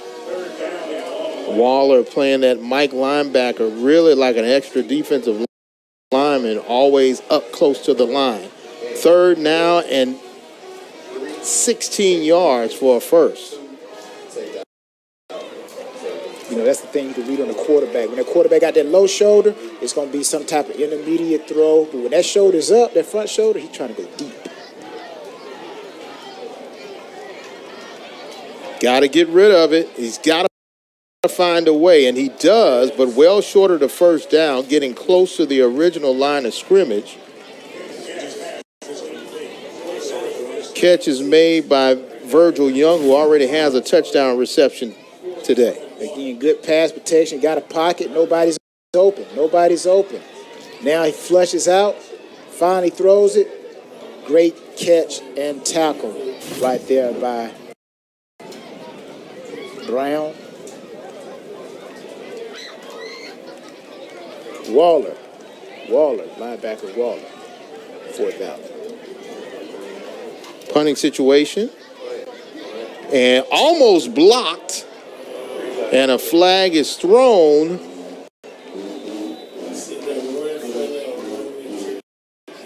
Kevin G., the punter, and now they're trying to say if it was tipped. But I don't know if it was tipped or not. Let's see here. Yeah, it's going to be very close. Let's slow it down. You see that ball, any type of trajectory, movement of that ball change.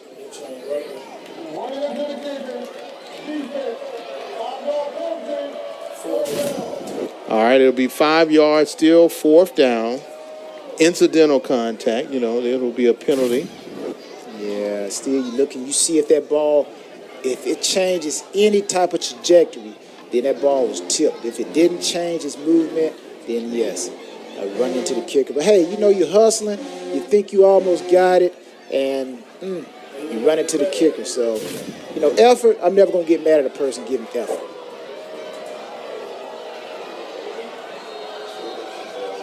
Fourth down, and looks like Lane is going to go for it on 4th and 7. Yeah, too close to punt, too far out for a field goal. I think this is a pretty good call by Brown.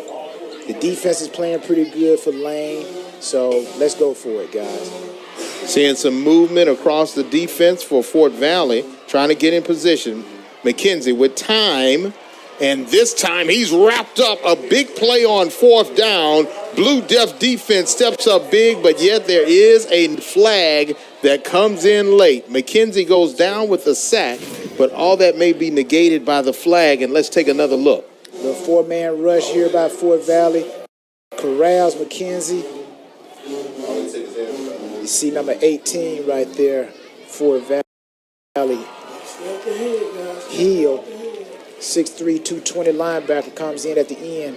Watch him come up right here. And he grabbed the helmet, and that's a no-no even in old school football. Yeah, but I don't know now. Back in the 70s, people were period.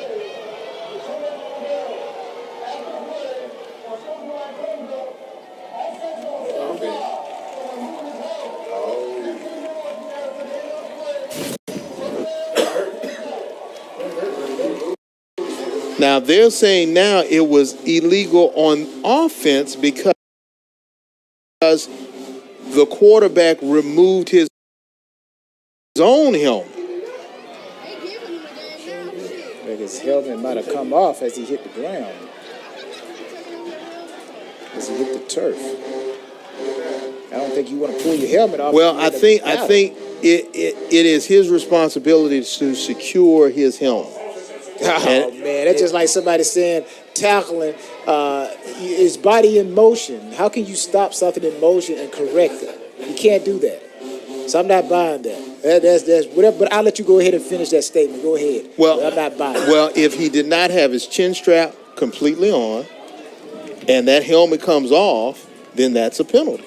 Okay, so they got to find out first if he had his chin strap. And that may have been why the conversation was happening. He may have not had his chin strap up when the play started. That's an incomplete pass there by Jackson. Well, I'm still not buying it. I'm just saying. I'm just saying, too. You can sell it, but I'm not buying. I think those guys out there, they're going to be buckled up. As much as they're trying to protect safety and put safety as number one, I know these guys are buckled up. Look at them all. Look at number 7. Number 7, Fort Valley, he's buckled up. 32, he's buckled up. Well, you know, after that flag is thrown, now everybody's checking. Everybody's like, wait a minute, am I buckled up?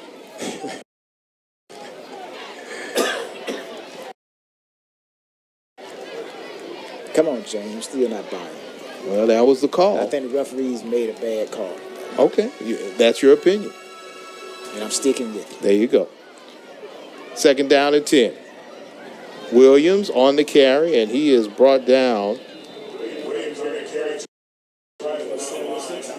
76 helmet. He didn't have his helmet buckled up too, James?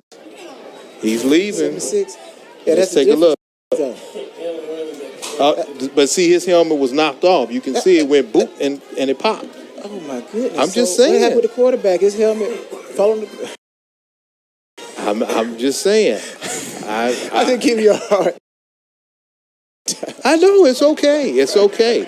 That's okay. I can give you a hard time. You can. That's okay. You know, I'm from Gator country, so you know I can withstand it a little bit. Wide open catch made, 10-5 touchdown, Fort Valley. Great play by Cordell Pimenta, and he is into the end zone. The Florida native, North Dakota State transfer, makes a big play for the blue and gold. Yeah, Pimenta, I'm going to tell you what happened on that play. You're going to see Lane corner roll up. He didn't roll back with it, didn't get a good enough jam on him. Freeze him up. Safety didn't get over. Safety doesn't have enough foot speed. Touchdown, Fort Valley. And I know what most likely happened. They were still trying to figure out that flag, and they were more worried about that flag rather than defending their end zone. There you go. Point after attempt for Fort Valley is up, and it is good. 5:02 left to play here in the third quarter. The lead is now extended 23-14. We're going to take a break. We come back. We'll see if the momentum can shift back with the Dragons. But right now, it's all Wildcats here on ESPN.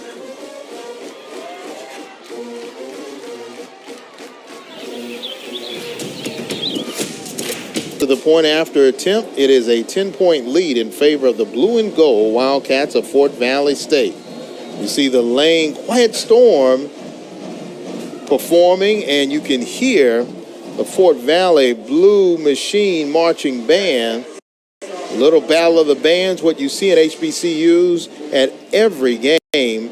The bands will definitely be the center of attention at halftime, pregame, and also postgame. But right now, the football team's are center stage.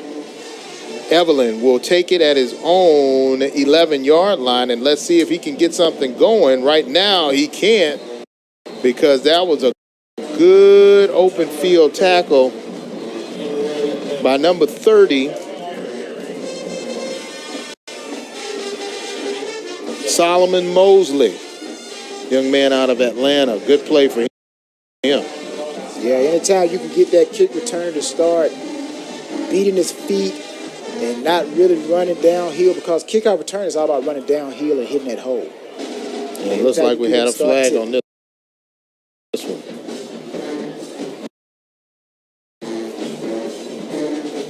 And this game is definitely within reach for Lane College. They're only down by 10, and they've had an opportunity to come back in the first half, cut it to 3.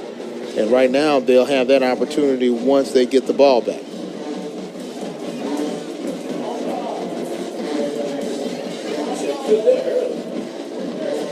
And it'll be a re-kick because it was offsides on the kicking team, which gives Evelyn another opportunity.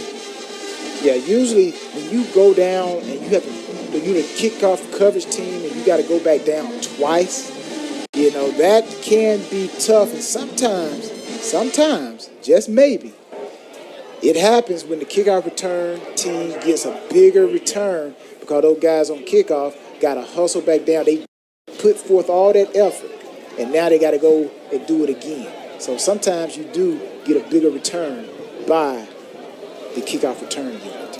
Let's see if Lane can take advantage.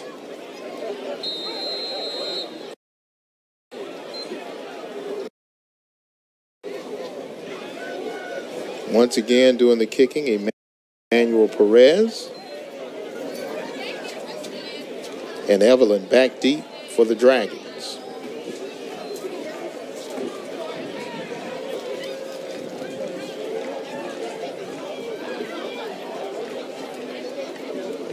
And this one will be taken at the 13-yard line. Evelyn this time gets out to about the 33 before he's brought down. Better field position than before.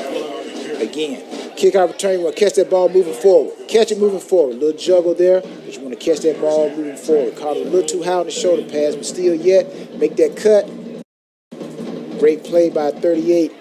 Fort Valley right there, 38. That's a good number. So you're saying moving forward. So basically, you want him to take a couple of steps back. Catch the ball on the run. Catch it on the run. Yes, because kickoff return is just like an offensive line running play. It's time. Brown trying to get around, but he cannot find any room as that Blue Def defense is right there to wrap him up. Tyler Moore leading the way along with others. And this is also the second half. The second half is, these guys go in to halftime and they don't have that pregame meal energy in them like the first half of the game. They get tired. They go inside. They have oranges and whatever. Guys are kind of low on energy. So it's going to be very important to see who has the best conditioning and the best mental strength to push through the second half and continue to make plays.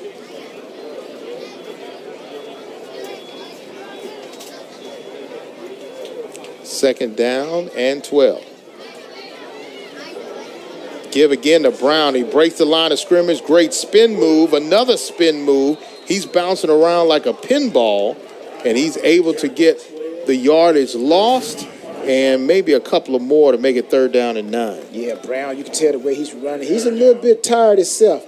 Well, you take a lick right there, a little rope-a-dope right there, our ball almost came out. But he was able to find it on the side and hold on to it.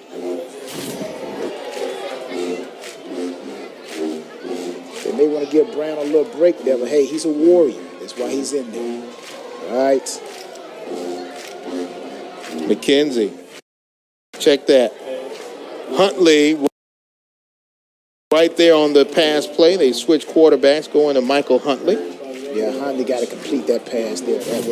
That was open. That was a completable pass. Let's see what he did. Drops back with step. Like he's throwing off his back foot there. Throwing off his back foot, the ball sails on him. Didn't give Evelyn an opportunity. And remember, Evelyn's only 5'9", so Huntley has to throw a more deliverable, low ball. And there he threw it off his back leg, and the ball sailed him. 4th down. And they tried to block it, did not get the ball, but it does take a lane bounce out of bounds. Where were they spotted? They give it a Fort Valley good spot at the 35-yard line. And that's where the blue and gold will take over. Take another look. Yeah, that's it. Shank. That's what they shank. It's like golf. You ever played golf and you hit one in golf? It's called slicing. I've sliced many. I've sliced many. Yeah, a punter, they call it shank. He shanked it. So. I've shanked and sliced and diced on the course. And drinks an orange juice behind it. Huh? Yeah, yes, sir. Yes, sir. OJ. Yes, sir. Many mulligans, many mulligans. Sliced and diced. Turned it into a sandwich. Andre Williams on the carry for Fort Valley. He gains about 2 yards on the play. Yeah, you know, and I was talking about both of these historic programs, and you know, Fort Valley having a lot of great tradition. You know, Eddie Anderson, Dean Brown, Nick Harper, Darrell Holmes, Marquette King. You know, who's kicking with the Raiders. Great leg. Greg Lloyd, Ricardo Lockett. Almost won 2 Super Bowls. Ricardo almost had 2 Super Bowls with him. But he only got 1, thanks to my Patriots. So, but yeah, so a lot of other guys too. Once again to Andre Williams, and he is close. They're about 3 yards short of a first down. Yeah, and you know, Derek Winbush, talking about running backs right here as we're watching number 20 for Fort Valley. Williams run the ball, but Derek Winbush played with the Jacksonville Jaguars.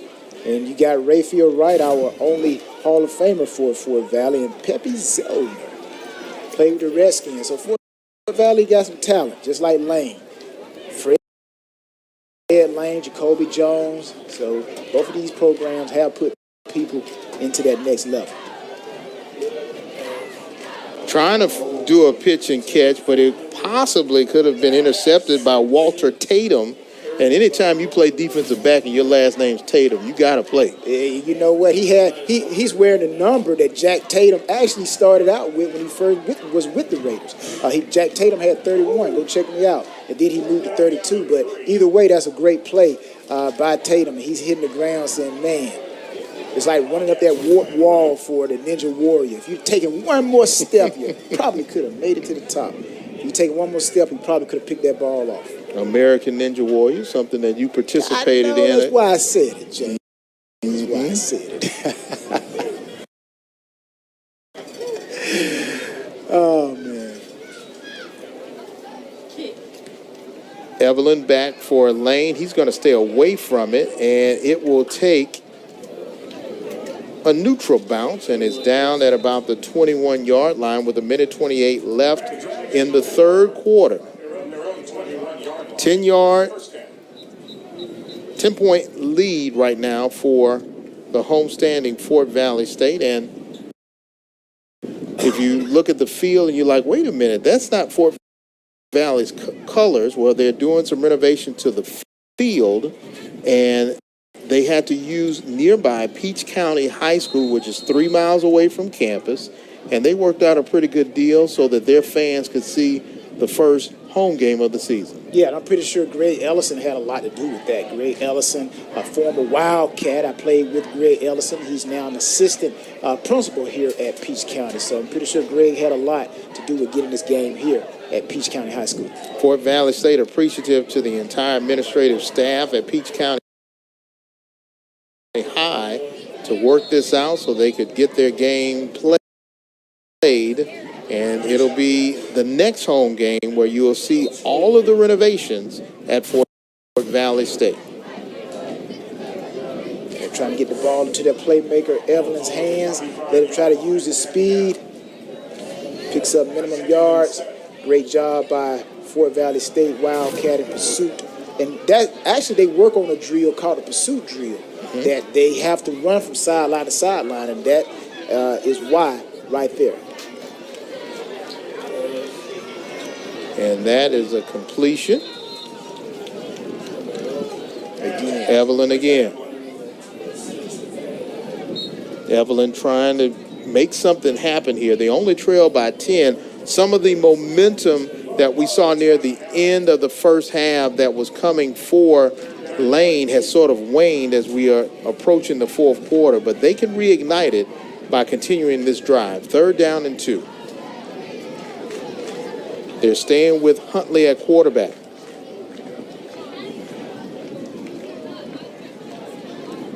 Now an inside run, and they are close to a first down. Let's see where the spot is.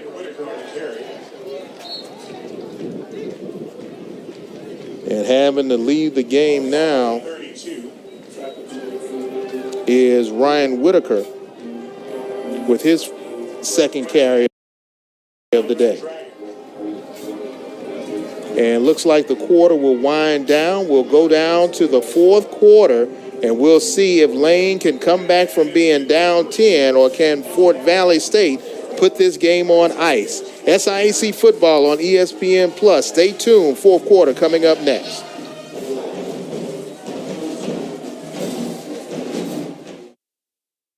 And try to cut into this 10-point lead. Quarterback change for Lane College. Michael Huntley in for Tariq McKenzie. Fourth quarter, this is where you really see who's conditioned mentally and physically. That's why they hold them 4 fingers up. Fourth quarter, you got to suck it up. Let's go. So let's see what Lane does. Huntley trying to elude some defenders. He does, and now he's off to the races. And he slides forward, maybe out to the 39 for 2nd down and short. Yeah, dropping back, good protection, good push by Fort Valley. Right there, tuck that ball, put both hands around that ball. He went down just in time. The pursuit was about to catch up. 4 yards to go for the first. Looks like a broken play. Bubble screen. Isaiah Brown, Big Ike. And he's out to the first down, close to midfield before he's brought down. Good tackle there by Zach Anderson for Fort Valley. Now, I've always been a big fan of the screen. You see that? The defensive line, when you play against a team that is all out rushing and they are trying to get to the quarterback, the screen is one of the best plays that you can run against an aggressive front 4 because it picks up big yards. And that was a good call by Lane College to take advantage of that aggressiveness from Fort Valley's front 4. First down at midfield. Huntley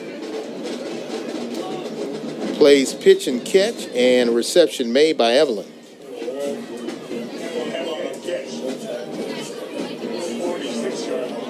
Brings up 2nd down and 6 yards to go.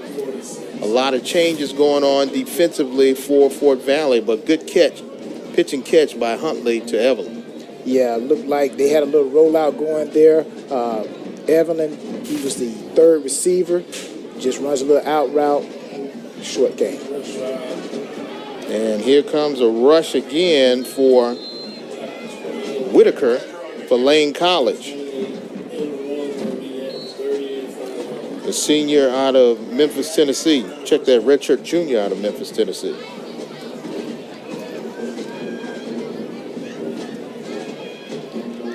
Give to Whitaker again. He has found some running room against that Blue Def defense, and he's close to another first down. The ground game is starting to work for the Dragons.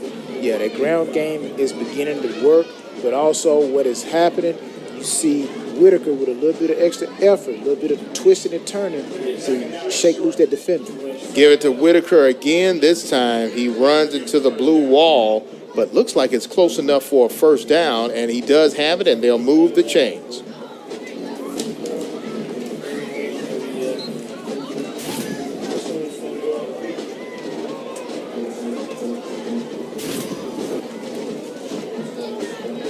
Ball now at the 24-yard line. And they have another completion to Micah Grisby. And looks like Huntley is doing a good job of managing this offense. Yeah, you know, one thing while we were talking to Coach Brown, he said he wanted to emphasize conditioning for his team. He said coming into this Middle Georgia heat, he expected it to be hot. And on that turf, yeah, it's going to be warm. So he said this week we have been working on our conditioning. And you're beginning to see with the runs with Whitaker, and you're seeing Huntley rolling out. These guys look like they are conditioned, and let's see if they can take advantage and put the ball into the end zone. Ike Brown on the carry. He's trying to be patient. His patience pays off. He's close to another first down for the Dragons. He gets it, and they move the chains. Now they're in the red zone. Yeah, that's a good sign of a running back right there. Patience. Let your blocks set up. And once they set up, because each play is designed for a hat on a hat, and you just wait for the right hole and just hit it. Ike gets beyond the line of scrimmage, but not much else. He's met by a host of blue shirts. Yeah, I'll tell you something else that's happening with this drive. Lane College is holding on to that football. Time is running off the clock, so they are doing a great job. And I think if they come away even with a field goal here, they have to be satisfied. But I know they're not looking for a field goal. They're looking for the touchdown, which would put them even closer to what Fort Valley has, 24 points. 2nd down and 8. They can get a first down without scoring. Huntley being pursued, and he's going to keep it inside the 10, and he goes down, but he gets the first down about 2 yards short of the goal line. Now we've got a Fort Valley player down on the far side. Yeah, here you got Huntley again scrambling. Condition. Look at number 9 right there. Number 9, Fort Valley. Look like he's golden, maybe a little tired right there, but he's hustling. We're going to take a break. We come back. We'll see if this momentum can continue for Lane. They're in the red zone, knocking at the door, trying to score. They're down by 10 right here on ESPN.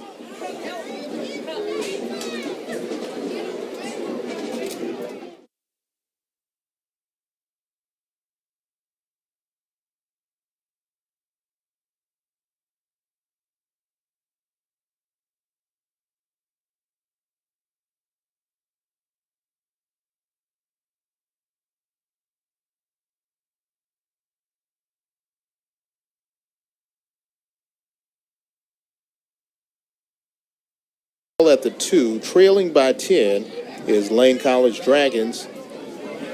Fort Valley now needs to make a goal line stance to maintain this 10-point lead. Yeah, and right now we don't have one of the main guys, number 9, Golden, in the game. Oh, fumble on the play, and Ike looks like he was able to get it, Ike Brown, but Huntley was unable to maintain the possession. Great job by Ike Brown to pick up that loose ball. Let's take another look. Excellent play. And sometimes, see, you go from up under the center, foot actually got stepped on right there. And that what happens when you are in the gun as many times as we've seen Lane today. And when you take the quarterback and put him up under the center, sometimes the footwork doesn't happen right. See right there, the center steps on his foot, loses his balance. He tries to pitch the ball back. In that situation right there, Huntley, you just got to hold on to the ball and just go down with it. 2nd and goal. Going to throw it. Oh, can he keep it? He throws. Touchdown, Dragons. Great job by Lane finding their receiver in the back of the end zone. And who was it? Andrew Farmer, the defensive end. He comes in and plays and makes a huge play. Yeah, Farmer, he's one of them guys, too. He's an NFL prospect. Again, Huntley. He could have run it. He could throw it. You know what? I'm a quarterback. I'm going to throw it. And right there, Farmer jumps up, high-fives the ball in the air, comes down with it. Now, it does help that he stands 6'4". Yeah, exactly. So he has that leaping ability. Point after attempt. It's bobbled, and it is no good. That could come back and hunt them. Let's see what happens. And now we're going to start to see the fan. Let's take another look at it one more time as the rain that we have been holding out and hoping that it wouldn't happen. But Aaron snapped. Like the snap just was a little too out of the reach of the holder. He had to reach for it. That snap of the ball is so important, very important. Nice looking ball, though. Nice spiral, but just a little bit off the mark. When we come back, we'll see if Fort Valley can answer the bell and extend their lead. They are up by 4 with Lane's momentum growing right here on ESPN.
Lane College now trails by 4.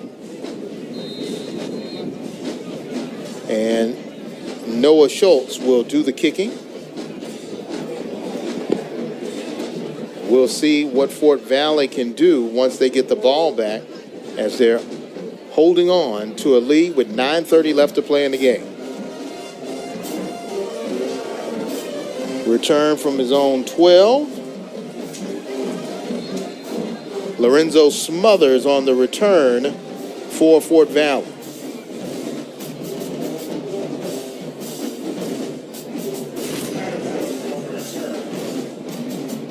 Nice little return here. Good coverage by Lane, even though the ball was caught on the 12. Didn't really get too much out of that return from Fort Valley. So now if you're Fort Valley, Tyrone, do you want to just try to play ball control offense, or do you want to try to score one more time? You're always trying to score. Always trying to score. It's kind of like Steve Spurrier. Their job is to stop us. So I don't believe in taking your foot off the pedal. Man, I'm going to actually go harder. They give to Contrell Williams. He gets maybe a yard, but a lot of white shirts right there to push him back. I didn't say this before. I haven't said it, but maybe I need to start saying this. You asked me that question, what I should do and what I would do. I'm gonna work that thing. I'm gonna work that thing. I'm gonna work it. I'm gonna run it. I'm gonna pass it. So if I'm Fort Valley, I'm gonna continue to do what I do, what we've been doing the first, second, third quarter up to this point: run the ball, play action, pass the ball, find bridges. And a nice pitch and catch, able to get about 4 yards on that reception. Good catch made there by Taji Steele. And good job by Jackson spreading the ball out to different receivers. Yeah, great job. Good catch by Steele there. Low thrown ball. But again, Steele is one of those guys. We saw him earlier catching a crossing route and picking up good yards. So Fort Valley has a great set of receivers themselves. They have a pretty good offense and defense to go along with it. 7 yards for a first. He eludes one defender, 3 defenders. He finds a receiver, enough for the first down. Great play by Jackson to keep it alive, and a great catch by Price to move the chains. Excellent play by Jackson here. Lane comes with the blitz. Should have had him right there. He missed. Jackson keeps his feet alive, looking downfield. That's what I like. He kept looking downfield. A lot of quarterbacks would have felt that heat get around him, and right there, right here, they probably would have fell down because they would have been thinking they're about to get tackled, but not Jackson. He's looking to throw the ball downfield while he's trying to elude and avoid the defensive guys. Ball out to the 48-yard line. Jackson's going to keep it, and he's going deep. Interception by the Dragons. They're going to try to keep it alive, and they do. Interception by Walter Tatum. And like I said, when you got a name like Tatum, you got to play defensive back very well, and he did on that play. Yeah, bad thrown ball right there by Jackson. I know that's one that he would like to have back. That's just like a pitcher throwing a fastball, and you hear that little sound once it hit that bat. This is one of them balls right there he knew. He was getting hit. Really didn't put nothing on it. He kind of threw it off his back foot, and I know he want that one back. But, hey, Lane say, hey, thank you, and we have the ball, so good interception by Tatum. He caught the ball. A lot of DBs can't catch those interceptions that come right to you. But, again, interception, Lane's ball right there.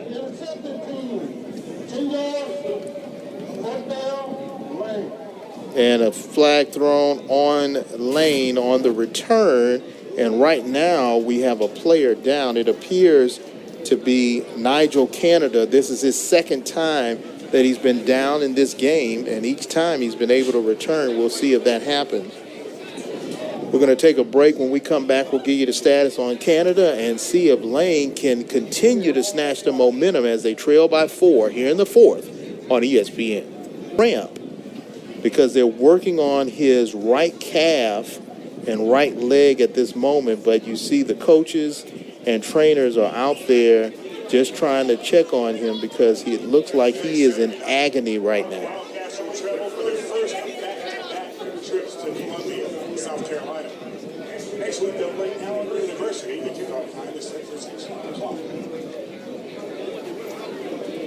And he is down.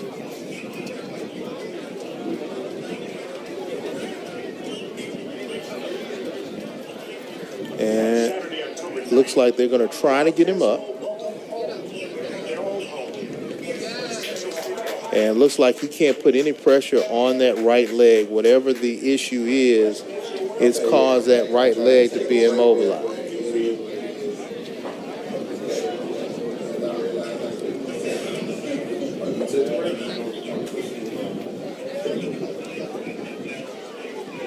So we get break.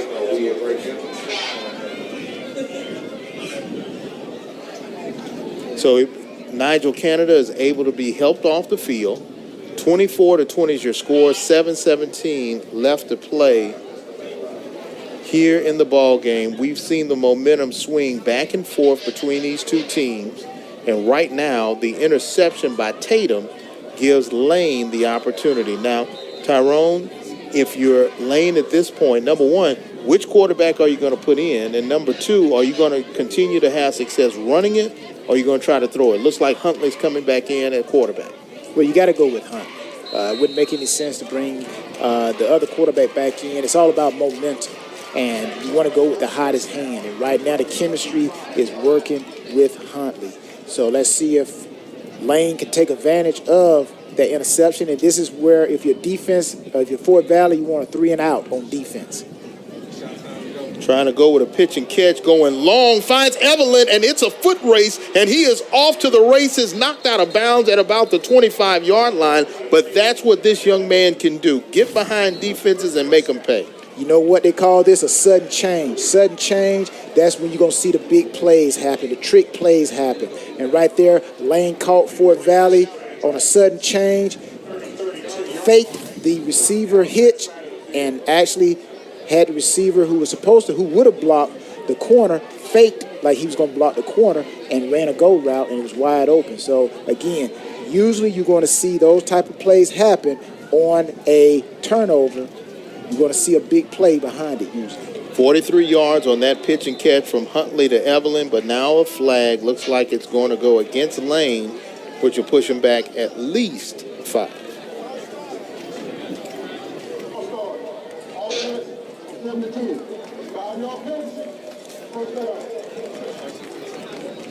And that flag goes against one of the offensive linemen, William Wynn, for Lane. But I tell you what, when you get down to 6 minutes left in the game and it's a 4-point lead, this is where it becomes chess. Every play has to be strategically drawn up, and it has to work defensively and offensively. 1st and 15. Huntley again finds a receiver, able to get some positive yards. Joshua Burton on the reception. They get the 5 back plus a couple. Now it'll be 3rd down. Check that, 2nd down and about 9.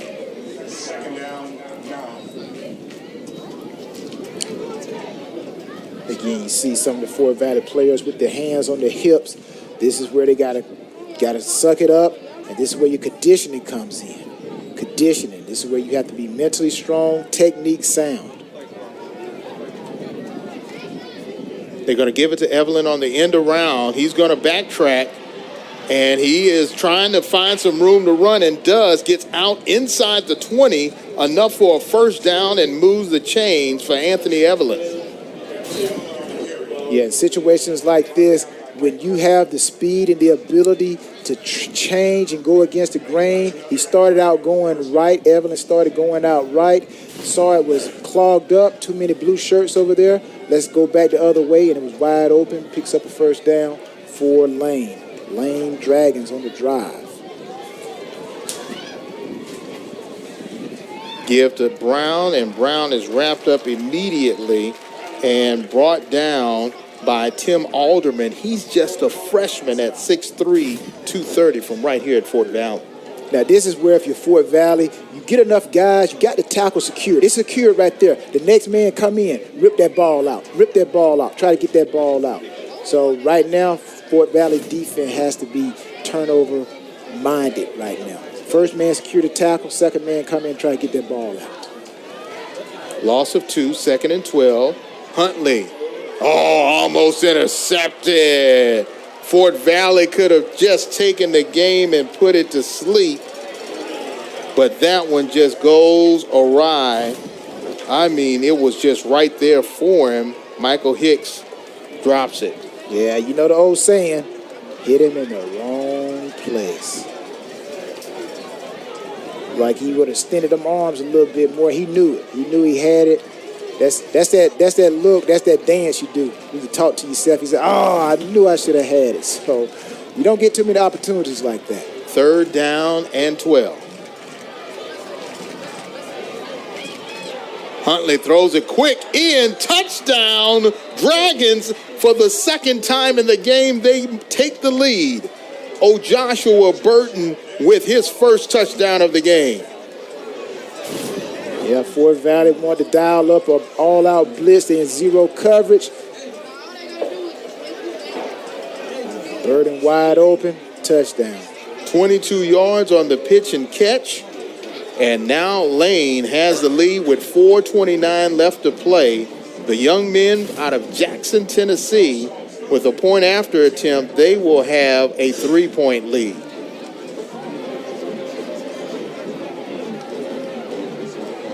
Kick is up, and it is good. 4:29 left to play. We're going to take a break. When we come back, we'll see if Fort Valley has a comeback in them, as we've seen the Dragons spew out fire on offense and get a 3-point lead right here on ESPN. College has trailed by as many as 10 points. They had the lead because they scored on their opening drive, and now with 4 minutes 29 seconds left in the game, they regained the lead after trailing for nearly 3 quarters. James Verrett along with Tyrone Poole. We are here in Fort Valley, Georgia. Key SIAC matchup for Lane. They're looking for a huge road win over the upstart Wildcats of Fort Valley State. An outside run will get them beyond the 30 at about the 32-yard line. Good return there by Smothers.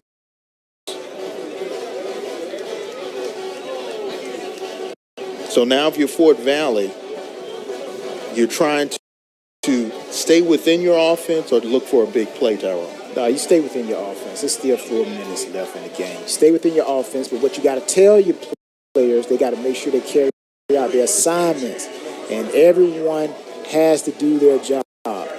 Don't shoot yourself in the foot. You're telling Jackson right now, throw it to the open man. Take what the defense gives you, and eventually you put yourself in position. They're only down 3 points, so there's no sense of urgency right now. Ball at the 30. Jackson trying to play pitch and catch. Good reception by Price, and Price is off beyond midfield. First down and more for Aaron Price, and he has definitely been Johnny on the spot for Fort Valley this afternoon. And see what Lane College defense is saying to themselves, don't give up the big play. But see, that's why you throw the ball to the receivers and take what the defense gives you, and it turns into a big play with yards after the catch. So great job by Fort Valley offense. Take what Lane College's defense gives you. Lane College, they're trying to protect the deep ball, the big play. They move Freeman in motion, and now they're going to give it to Bridges. Bridges breaks one tackle, and now he's able to get a first down, 10 yards on that pitch and catch between Jackson and Shamar Bridges. Again, Jackson, take what the defense gives you. A little crossing route to Bridges right there. Lane College in pursuit. Looks like Bridges may be a little hampered after that tackle, but they're going to leave him in the game. They're going to bring out Malik Freeman, who plays the tight end position. And they're going to keep Bridges in, even though he looks like he's a little winded.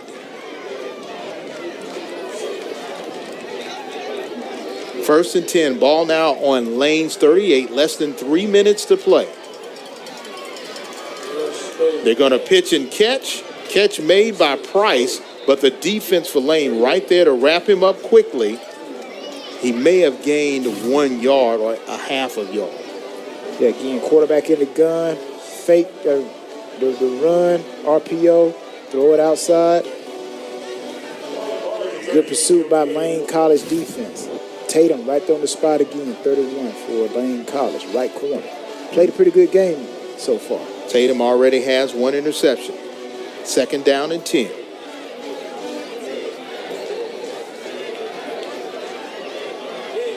They move Steele in motion, and now there's a flag.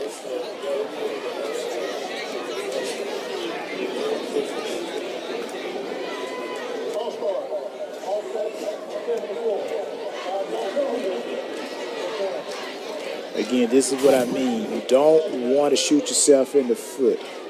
2 minutes left now.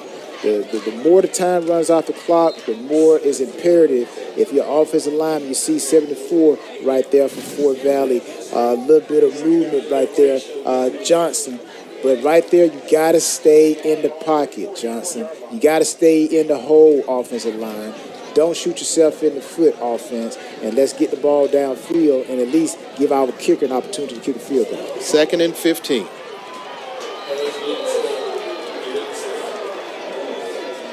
And another flag, and possibly going against the blue and gold of Fort Valley State.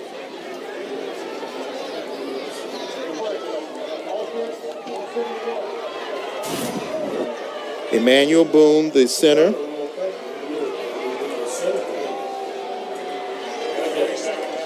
And he moved the ball. He moved the ball. As soon as he moved the ball, that was it.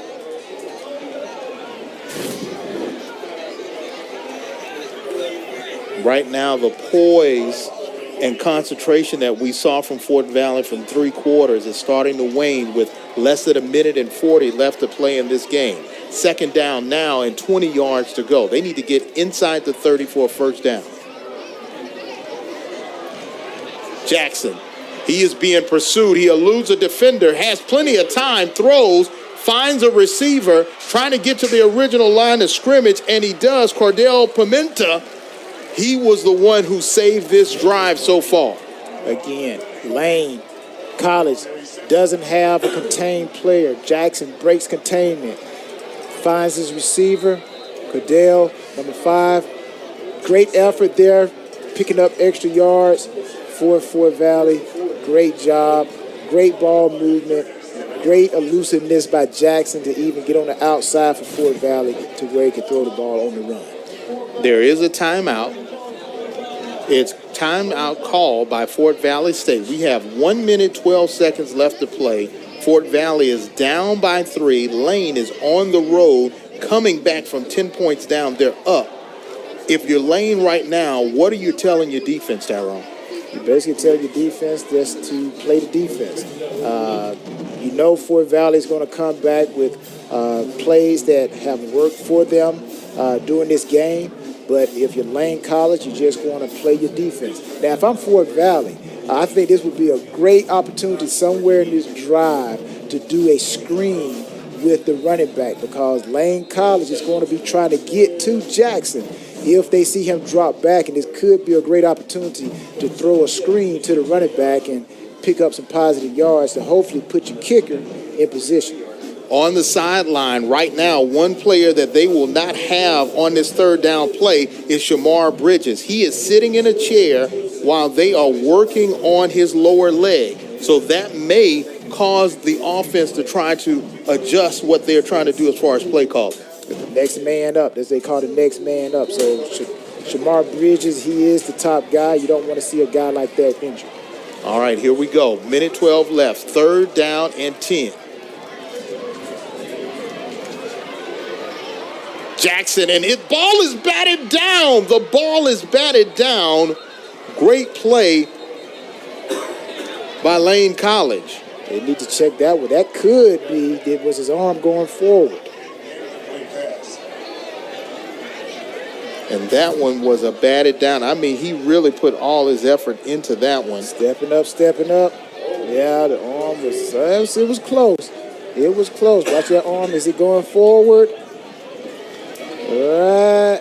Yeah, it's going forward, so it's incomplete. Almost. Taquan Brown, the reserve defensive lineman, coming in and making a big play. 4th down, 1 minute, 4 seconds left to play. They're going for it. They're going to put 4 wide receivers out there, and they need to get inside the 30 for a first down to keep their hopes of a victory alive. Jackson throws a bullet, and he does get the first down. Pitch and catch to Price. And they say it is a reception. Check that, the reception made by Taji Steele. Steele makes the catch, comes down with it.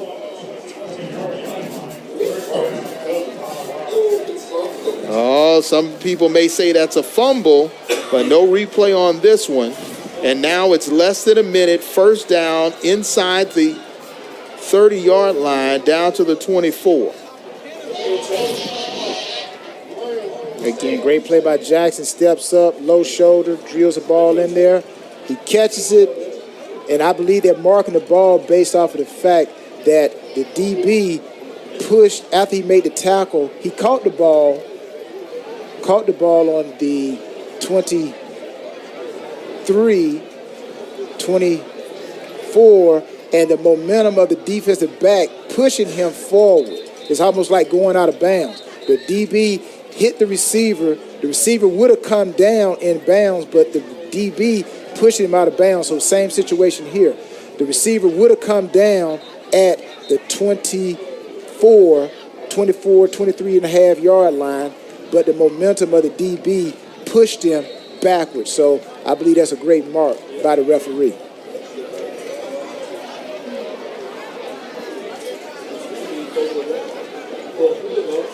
Field goal can tie it. Touchdown can win it. 37 seconds left to play. Steele went in motion. Jackson with some time throws, and it's an overthrow, incomplete. It was intended for Taji Steele, but he overthrew the receiver.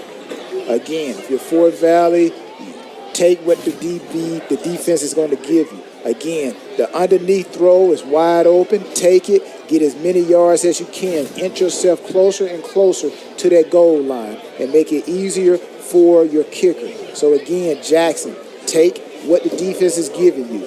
32 seconds on the clock. You can throw it short, hustle up, ground the ball if you get the first down, and stop the clock. Shamar Bridges, whatever his injury was, he's trying to work it out to try to see if he can get back on the field. Second down and 10, ball on the 24. Jackson with time. Interception! Interception by the Dragons. Interception by Walter Tatum, his second interception of the afternoon. And with 26 seconds left, the team out of Jackson, Tennessee has come down to Middle Georgia, and they're 26 seconds away from an upset win. Yeah, again, take what the defense gives you. If this throw is open, low, throw it low. Don't try to go for the big home run yet. You still had 26 seconds left in the clock. But Jackson wanted to go deep, thought he had it. Tatum jumps up, picks it off, and kind of secures the game. Unless something mysteriously happens, looks like Tatum interception secured the game for the Dragons. But again, Jackson got to take what the defense gives you. And again, he thought he had the deep route. He threw it, and it was a turnover. And Lane has it. Now, if you're Lane College, you're just going to take that knee, get in that victory position. And as Coach Brown said, they have a bell that when they win a game, they actually go and they ring that bell. So that bell is going to be ringing pretty loud, looks like, on Lane College's campus when they return. And all the people who are watching online, we thank you so very much for logging on to ESPN Plus, and particularly those out of Tennessee and those who follow Lane College. Coach says, regardless how late it is when they return, they go find the bell. They ring the bell. So right here, I'm thinking if you're Lane College, you can't take a knee in the end zone. So what you're going to see them do, you're going to see them do a quarterback sneak. Quarterback sneak. They're just going to snap the ball, and you're going to see Huntley just try to power himself into going forward. And he's going to be pushed forward, and he falls at about the 1-2 yard line.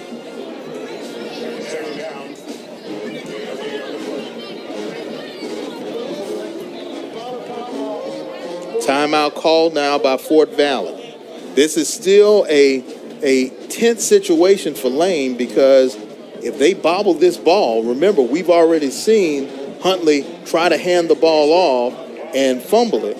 So right now, ball security is paramount if you're a fan of Lane College. I don't think Lane is going to take the chance of trying to turn around and hand that ball off. I think you're going to see the same play you just saw. You're going to see Huntley take that snap, and he's going to move forward, and you're going to see the offensive line try to drive Fort Valley back, and you're going to see them running backs try to push Huntley forward to keep him from going backward.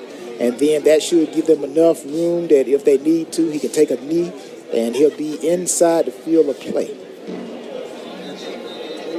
Unless they have one of those situations back in the Meadowlands where Herm Edwards, the Giants playing the Philadelphia Eagles, and the Miracle in the Meadowlands. And so maybe it could be a miracle here at Peach County High School. We had to come up with a name for it. But that ball got to come out there some kind of miracle way. But other than that, I think they're just going to snap it, and Huntley's going to power himself forward. And, we may have a flag against Lane. They're only going to move the ball back. Really, it's not going to be anything if it's a penalty. Half the distance, not going to move the ball, period. And some of the fans have left, but many have remained because they're like, wait a minute. Can the Blue Death defense pull off a miracle?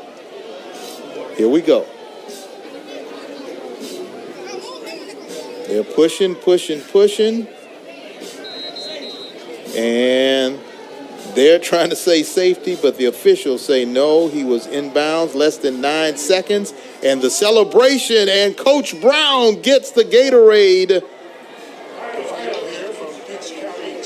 And for his second win as a head coach, Byron Brown wins. The Dragons walk away with a 3-point victory, 27-24. And for Fort Valley, they're stunned. They had the lead for 3.5 quarters, and in the end, it was the Dragons who came back to get the victory. We'll take a break. When we come back, we'll wrap things up. We're going to wrap it up now. Tyrone, your thoughts on the performance of Fort Valley State and Lane College? Well, I think we saw a great game today. We saw great first-year coaches that come into a great tradition. Coach Brown coming to a great tradition with Lane. Coach Burrow, who was the head coach, is now the athletic director, brought Brown in, and Brown has put together a great unit. And as far as Coach Flowers from Fort Valley, they brought him in, and he's having the opportunity to put his staple on a system here in Fort Valley. So both teams played very well today. Great all-stars on both sides, NFL prospects. So the fans had an opportunity to see that today. But unfortunately, somebody had to lose today, and Fort Valley came up short on that side of the ledger. And for Lane College, this is a huge lift for their program. It sort of puts their program, as they say, on the SIAC map again.